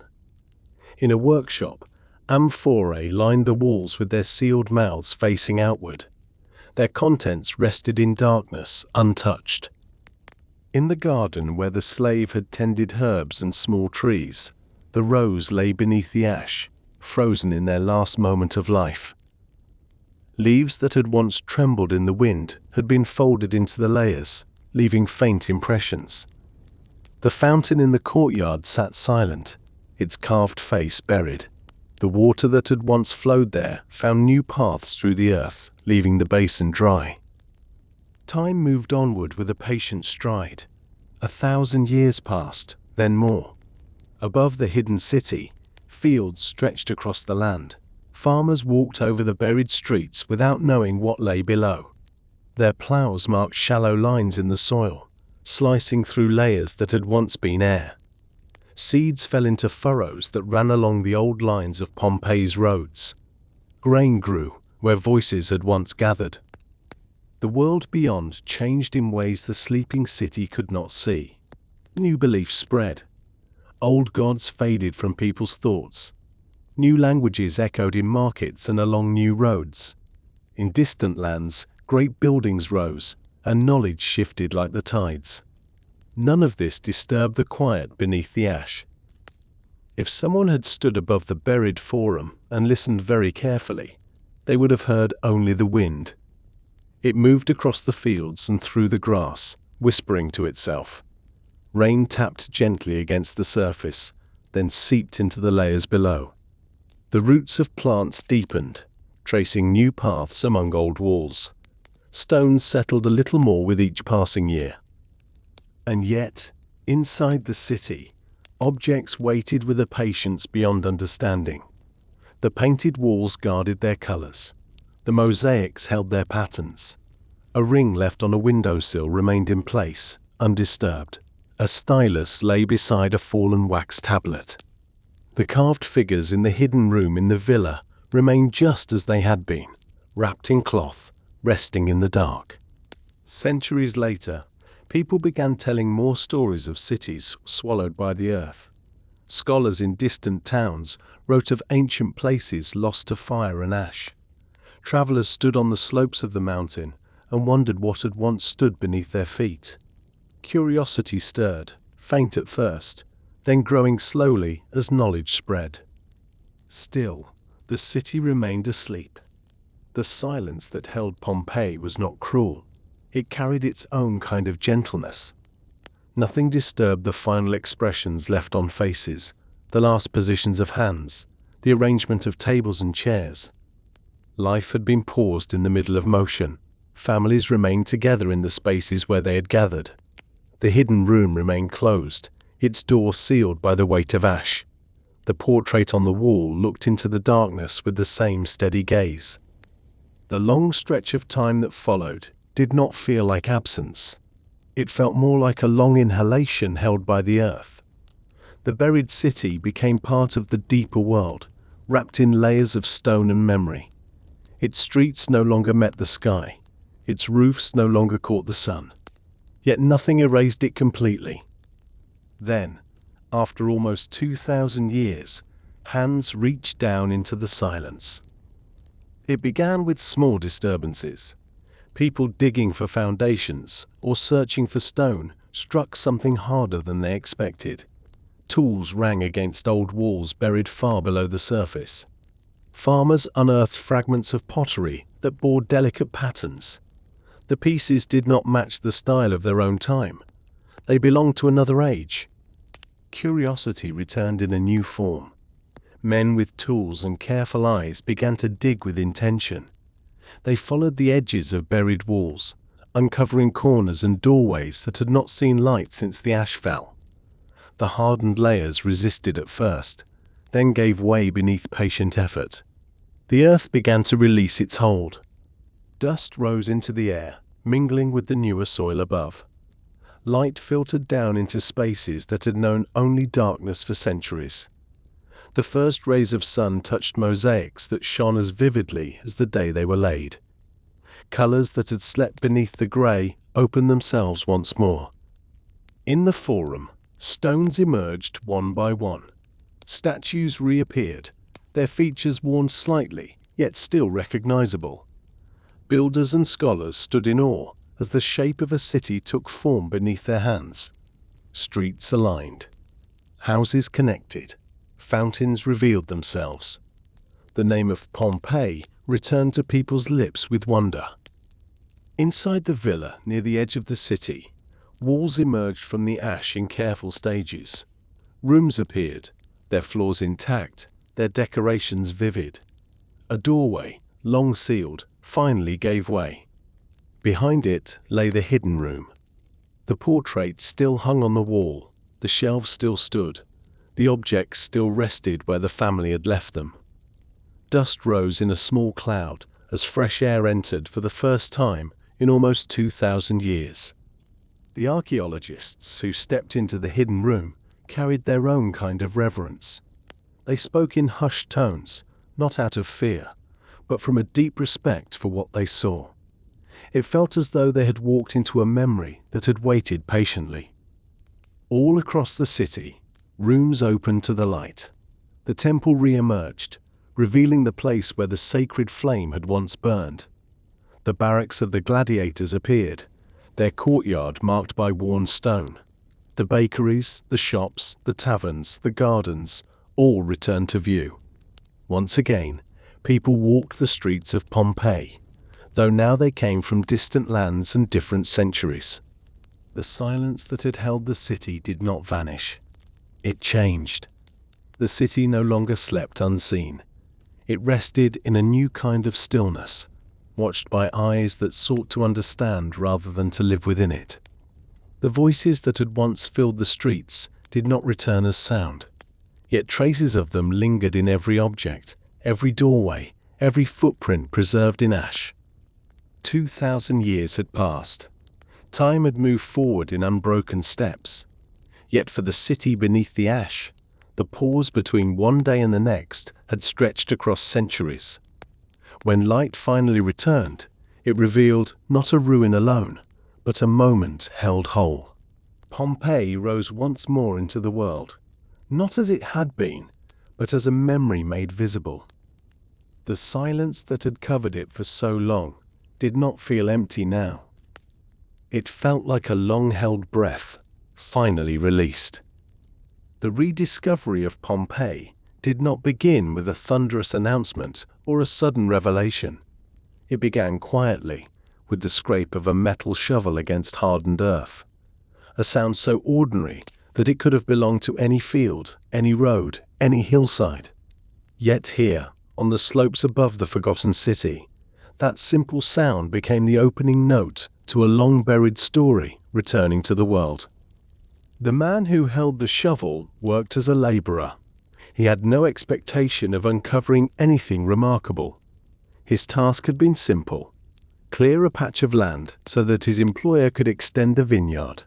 The soil on this slope felt strange beneath his tool, packed in ways he did not fully understand.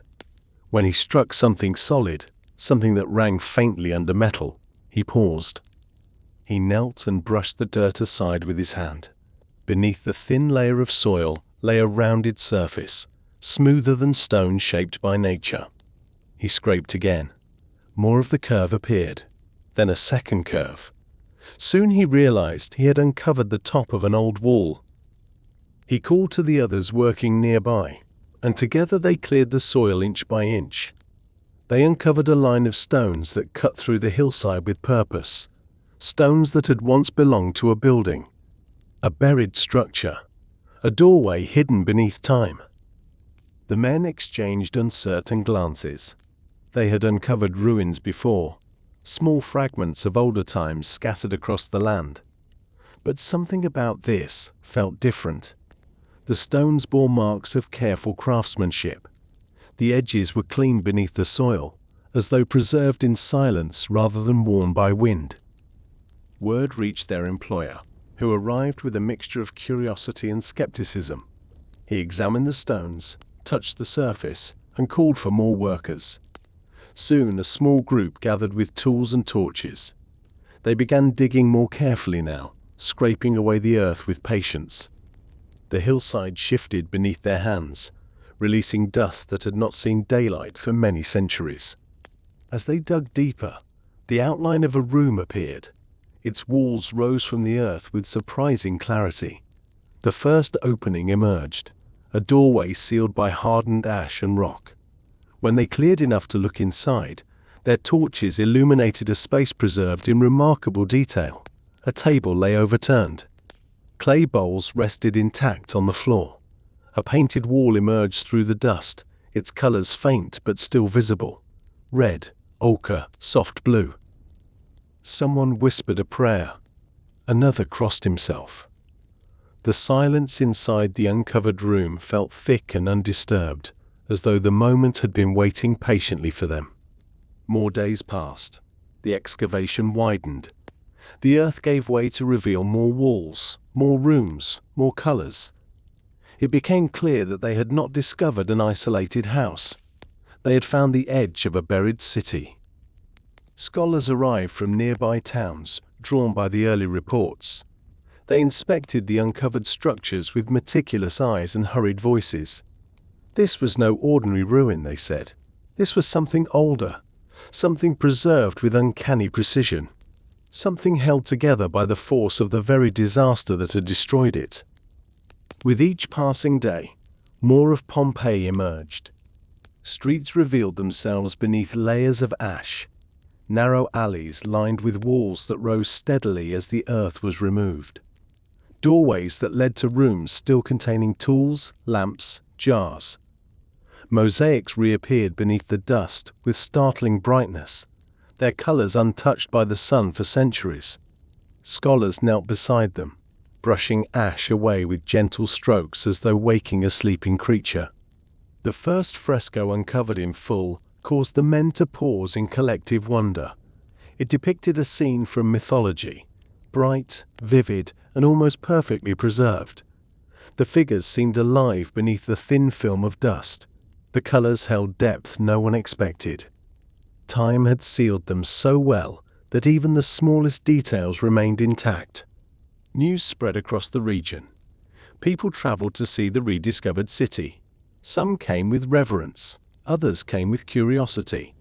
A few came with the hope of finding treasures. But what they found instead was something rare. A city paused mid-breath. When the excavators reached the forum, they uncovered stones worn by ancient footsteps. The open space slowly revealed its shape, wide, orderly, framed by columns that emerged one by one from their long burial. Statues reappeared, their faces emerging from packed ash like memories returning to the mind. Some statues lay broken, preserved in the position they fell. Others stood upright, still guarding the city they once watched over. The excavators dusted their faces gently, revealing the features of people who had lived 2,000 years earlier. Expressions carved in stone felt strangely present under the midday sun. In the Temple of Vesta, they uncovered the altar first, then the walls, then the lamp that had once held the sacred flame. The wick had long since turned to dust, yet the lamp remained intact. One of the workers held it in his hands with care, sensing the importance of the object even without knowing its story. When scholars examined it, they spoke quietly of the rituals once tended there and of the flame that had burned until the final hours of the city. The barracks revealed another story. Tools, weapons, and amphorae lined the walls exactly where they had been left. The courtyard stones bore marks of training routines, the same stones the gladiator had once crossed so many times. A wooden bench lay near a corner, preserved in a cavity of hardened ash. When cast and lifted, it still held the imprint of use. Across the rediscovered city, excavators found impressions of life. A man's belongings arranged neatly on a table, a merchant's scales resting near a fallen beam, a child's toy lying on the floor of a small room. Each discovery told a story paused mid-motion. When they uncovered the bakery, the ovens still held shapes where loaves had been baking. One loaf, hardened and blackened, retained its form. The archaeologists stood in silent awe, realizing they were looking at a moment of daily life interrupted by disaster. Everywhere they dug, time revealed itself not as a distant memory, but as an unbroken line connecting their present to the ancient world. Pompeii unfolded like a book that had been closed for centuries, its pages sealed by ash. It was not long before the villa near the edge of the city emerged. Its courtyard appeared first, then the columns, then the painted walls of the atrium.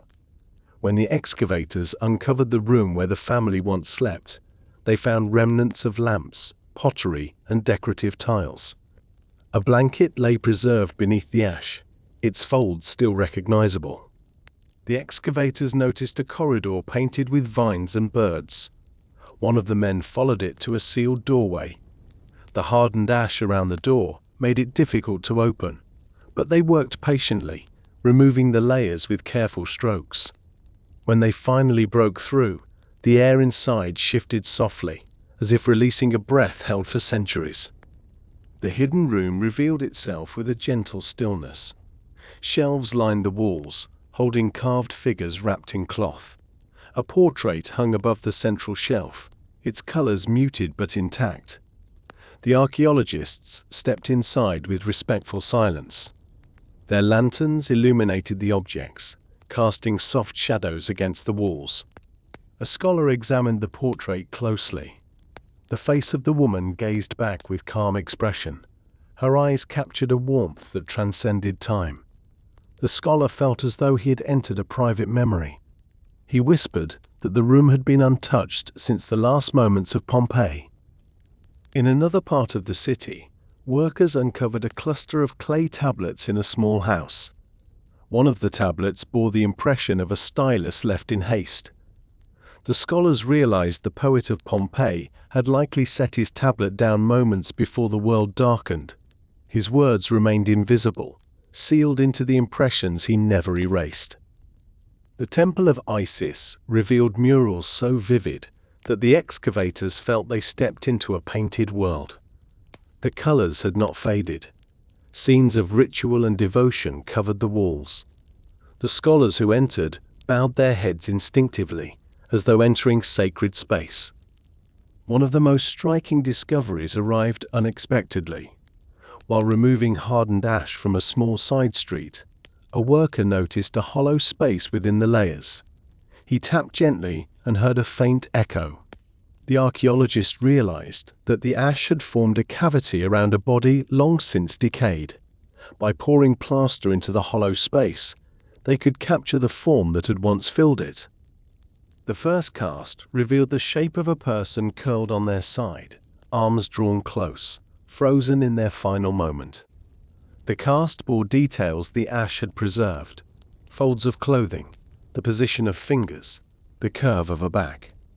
The excavators stood silently as they realized they were witnessing the last gesture of a life from 2,000 years ago. More casts followed. Each one revealed a story.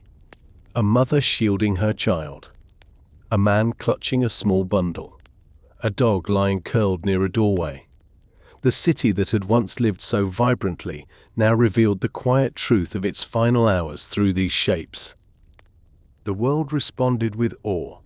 Scholars, artists, and curious travelers journeyed to Pompeii, eager to see the city that time had forgotten yet preserved. Books chronicled the discoveries. Paintings captured the rediscovered streets. The once silent ruins gained voices again, not of the people who had lived there, but of those who wished to understand them. Buildings emerged from the earth in careful stages. Fountains were cleared of ash. Mosaics shone again beneath sunlight. Frescoes glowed with renewed color.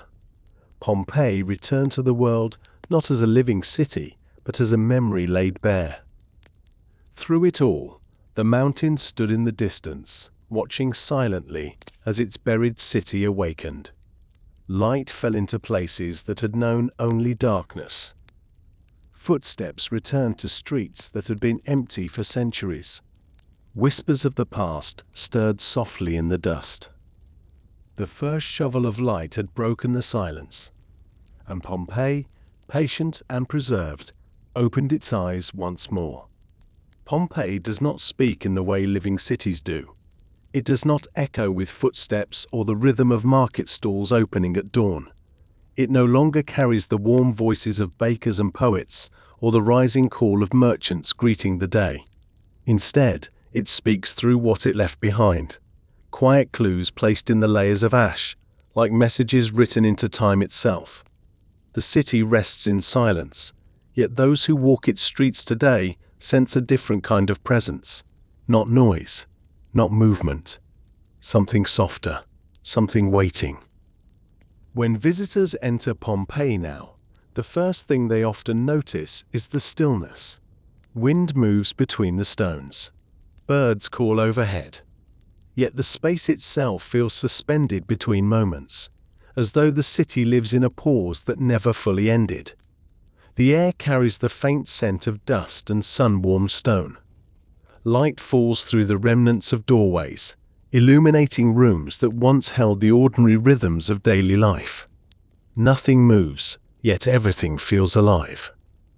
The excavators who first revealed these spaces felt that sensation long before the rest of the world discovered it. They described a strange familiarity inside the rooms they opened, as though the city recognized light after its long sleep. A bowl left on a table gave shape to a morning routine. A pair of sandals near a doorway suggested someone stepping outside, only moments before the final eruption. A stylus resting beside a tablet whispered of unfinished words. These small details speak in a language without sound. They reveal the lives of people who did not know their final day had arrived. They show us that the stories of Pompeii are not only about disaster. They are about a city full of simple, beautiful moments. Moments preserved so perfectly that we can still sense them. In the villa near the edge of the city, the hidden room remains one of the most moving discoveries. Its shelves still hold the carved figures, their cloth wrappings preserved in hardened layers. The portrait of the woman still hangs where the family placed it centuries ago. The air inside feels different from the rest of Pompeii. Closer, more intimate. Those who enter often lower their voices without thinking, as though stepping into a sacred memory. The room holds not tragedy alone, but tenderness. It contains the echoes of ordinary affection and the desire to preserve what mattered. The hidden room reminds us that the people of Pompeii once loved, feared, hoped, and dreamed, no differently than we do now.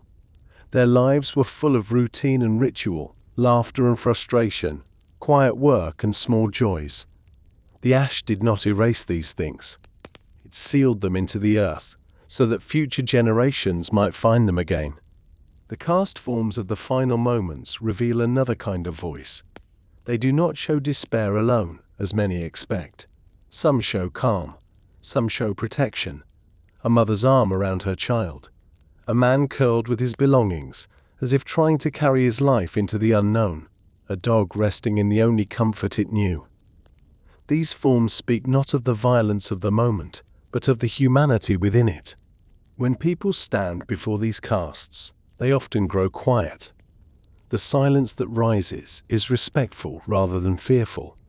It is the silence of recognition, the understanding that time may separate us by centuries, but emotion does not. The people of Pompeii become real again in those moments. Not names in a book or figures in myth, but individuals who lived ordinary days until one extraordinary day came. The poet's house, when uncovered, revealed a wax tablet whose surface still bore faint impressions. Archaeologists discovered that the stylus had pressed into the wax at the moment of the eruption, freezing a line of thought mid-phrase. The poet's last act was not dramatic.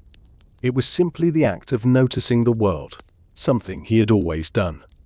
His unfinished line feels like a quiet invitation to continue observing, continue noticing, continue writing the world while it is still here to be written. The baker's oven still held the shape of bread that never finished baking. The gladiator's barracks held tools arranged neatly, ready for another day's training.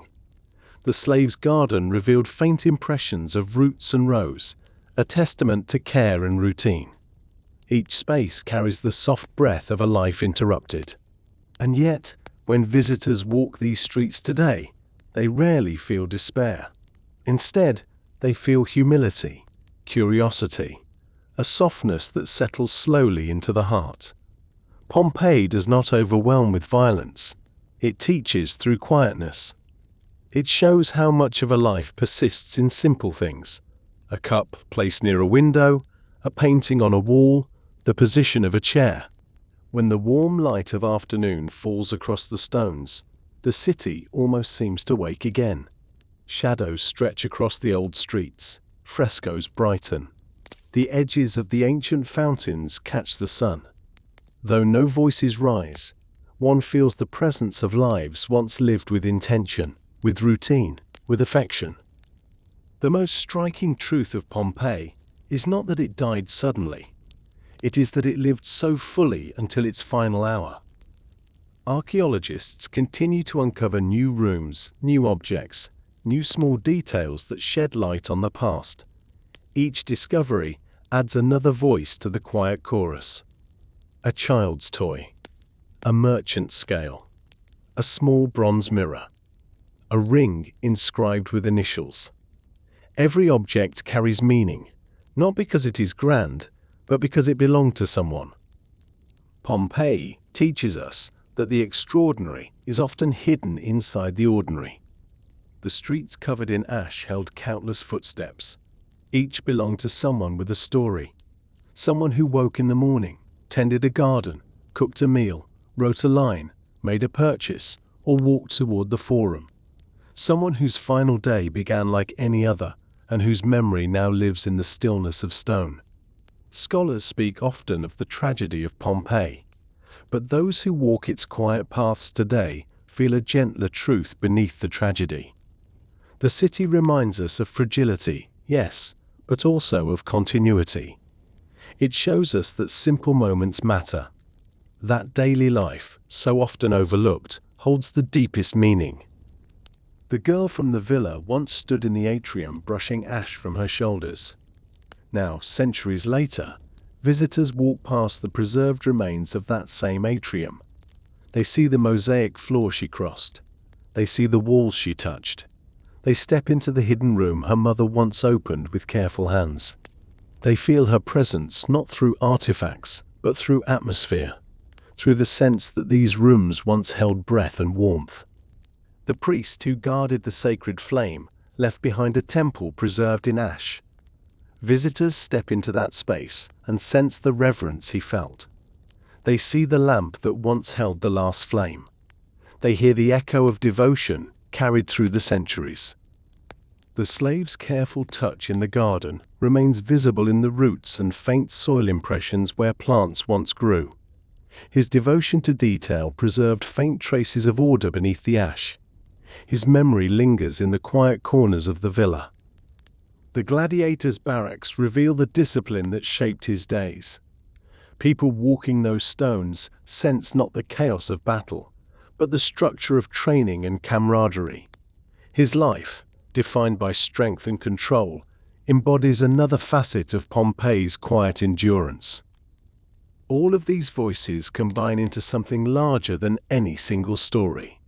They form the collective breath of a city that lived fully, loved deeply, and vanished suddenly. They speak now in silence, through rooms and objects and impressions left behind. And what do these voices tell us? They tell us that life is fragile but meaningful. That small routines hold immense beauty. That moments become memories, and memories become history. That even when the world changes in an instant, what we leave behind continues to speak. They tell us that a city never truly disappears if someone listens. That the past is not gone, it simply rests beneath the dust. That love, work, devotion, and everyday rituals matter more than we realize. Pompeii teaches gently, without urgency. Its message moves through the stillness, touching those who walk its streets today. In the end, the voices beneath the ash do not whisper of fear. They whisper of life. A life paused. A life remembered. A life that returns each time sunlight falls on the old stones. And in that quiet return, Pompeii breathes again.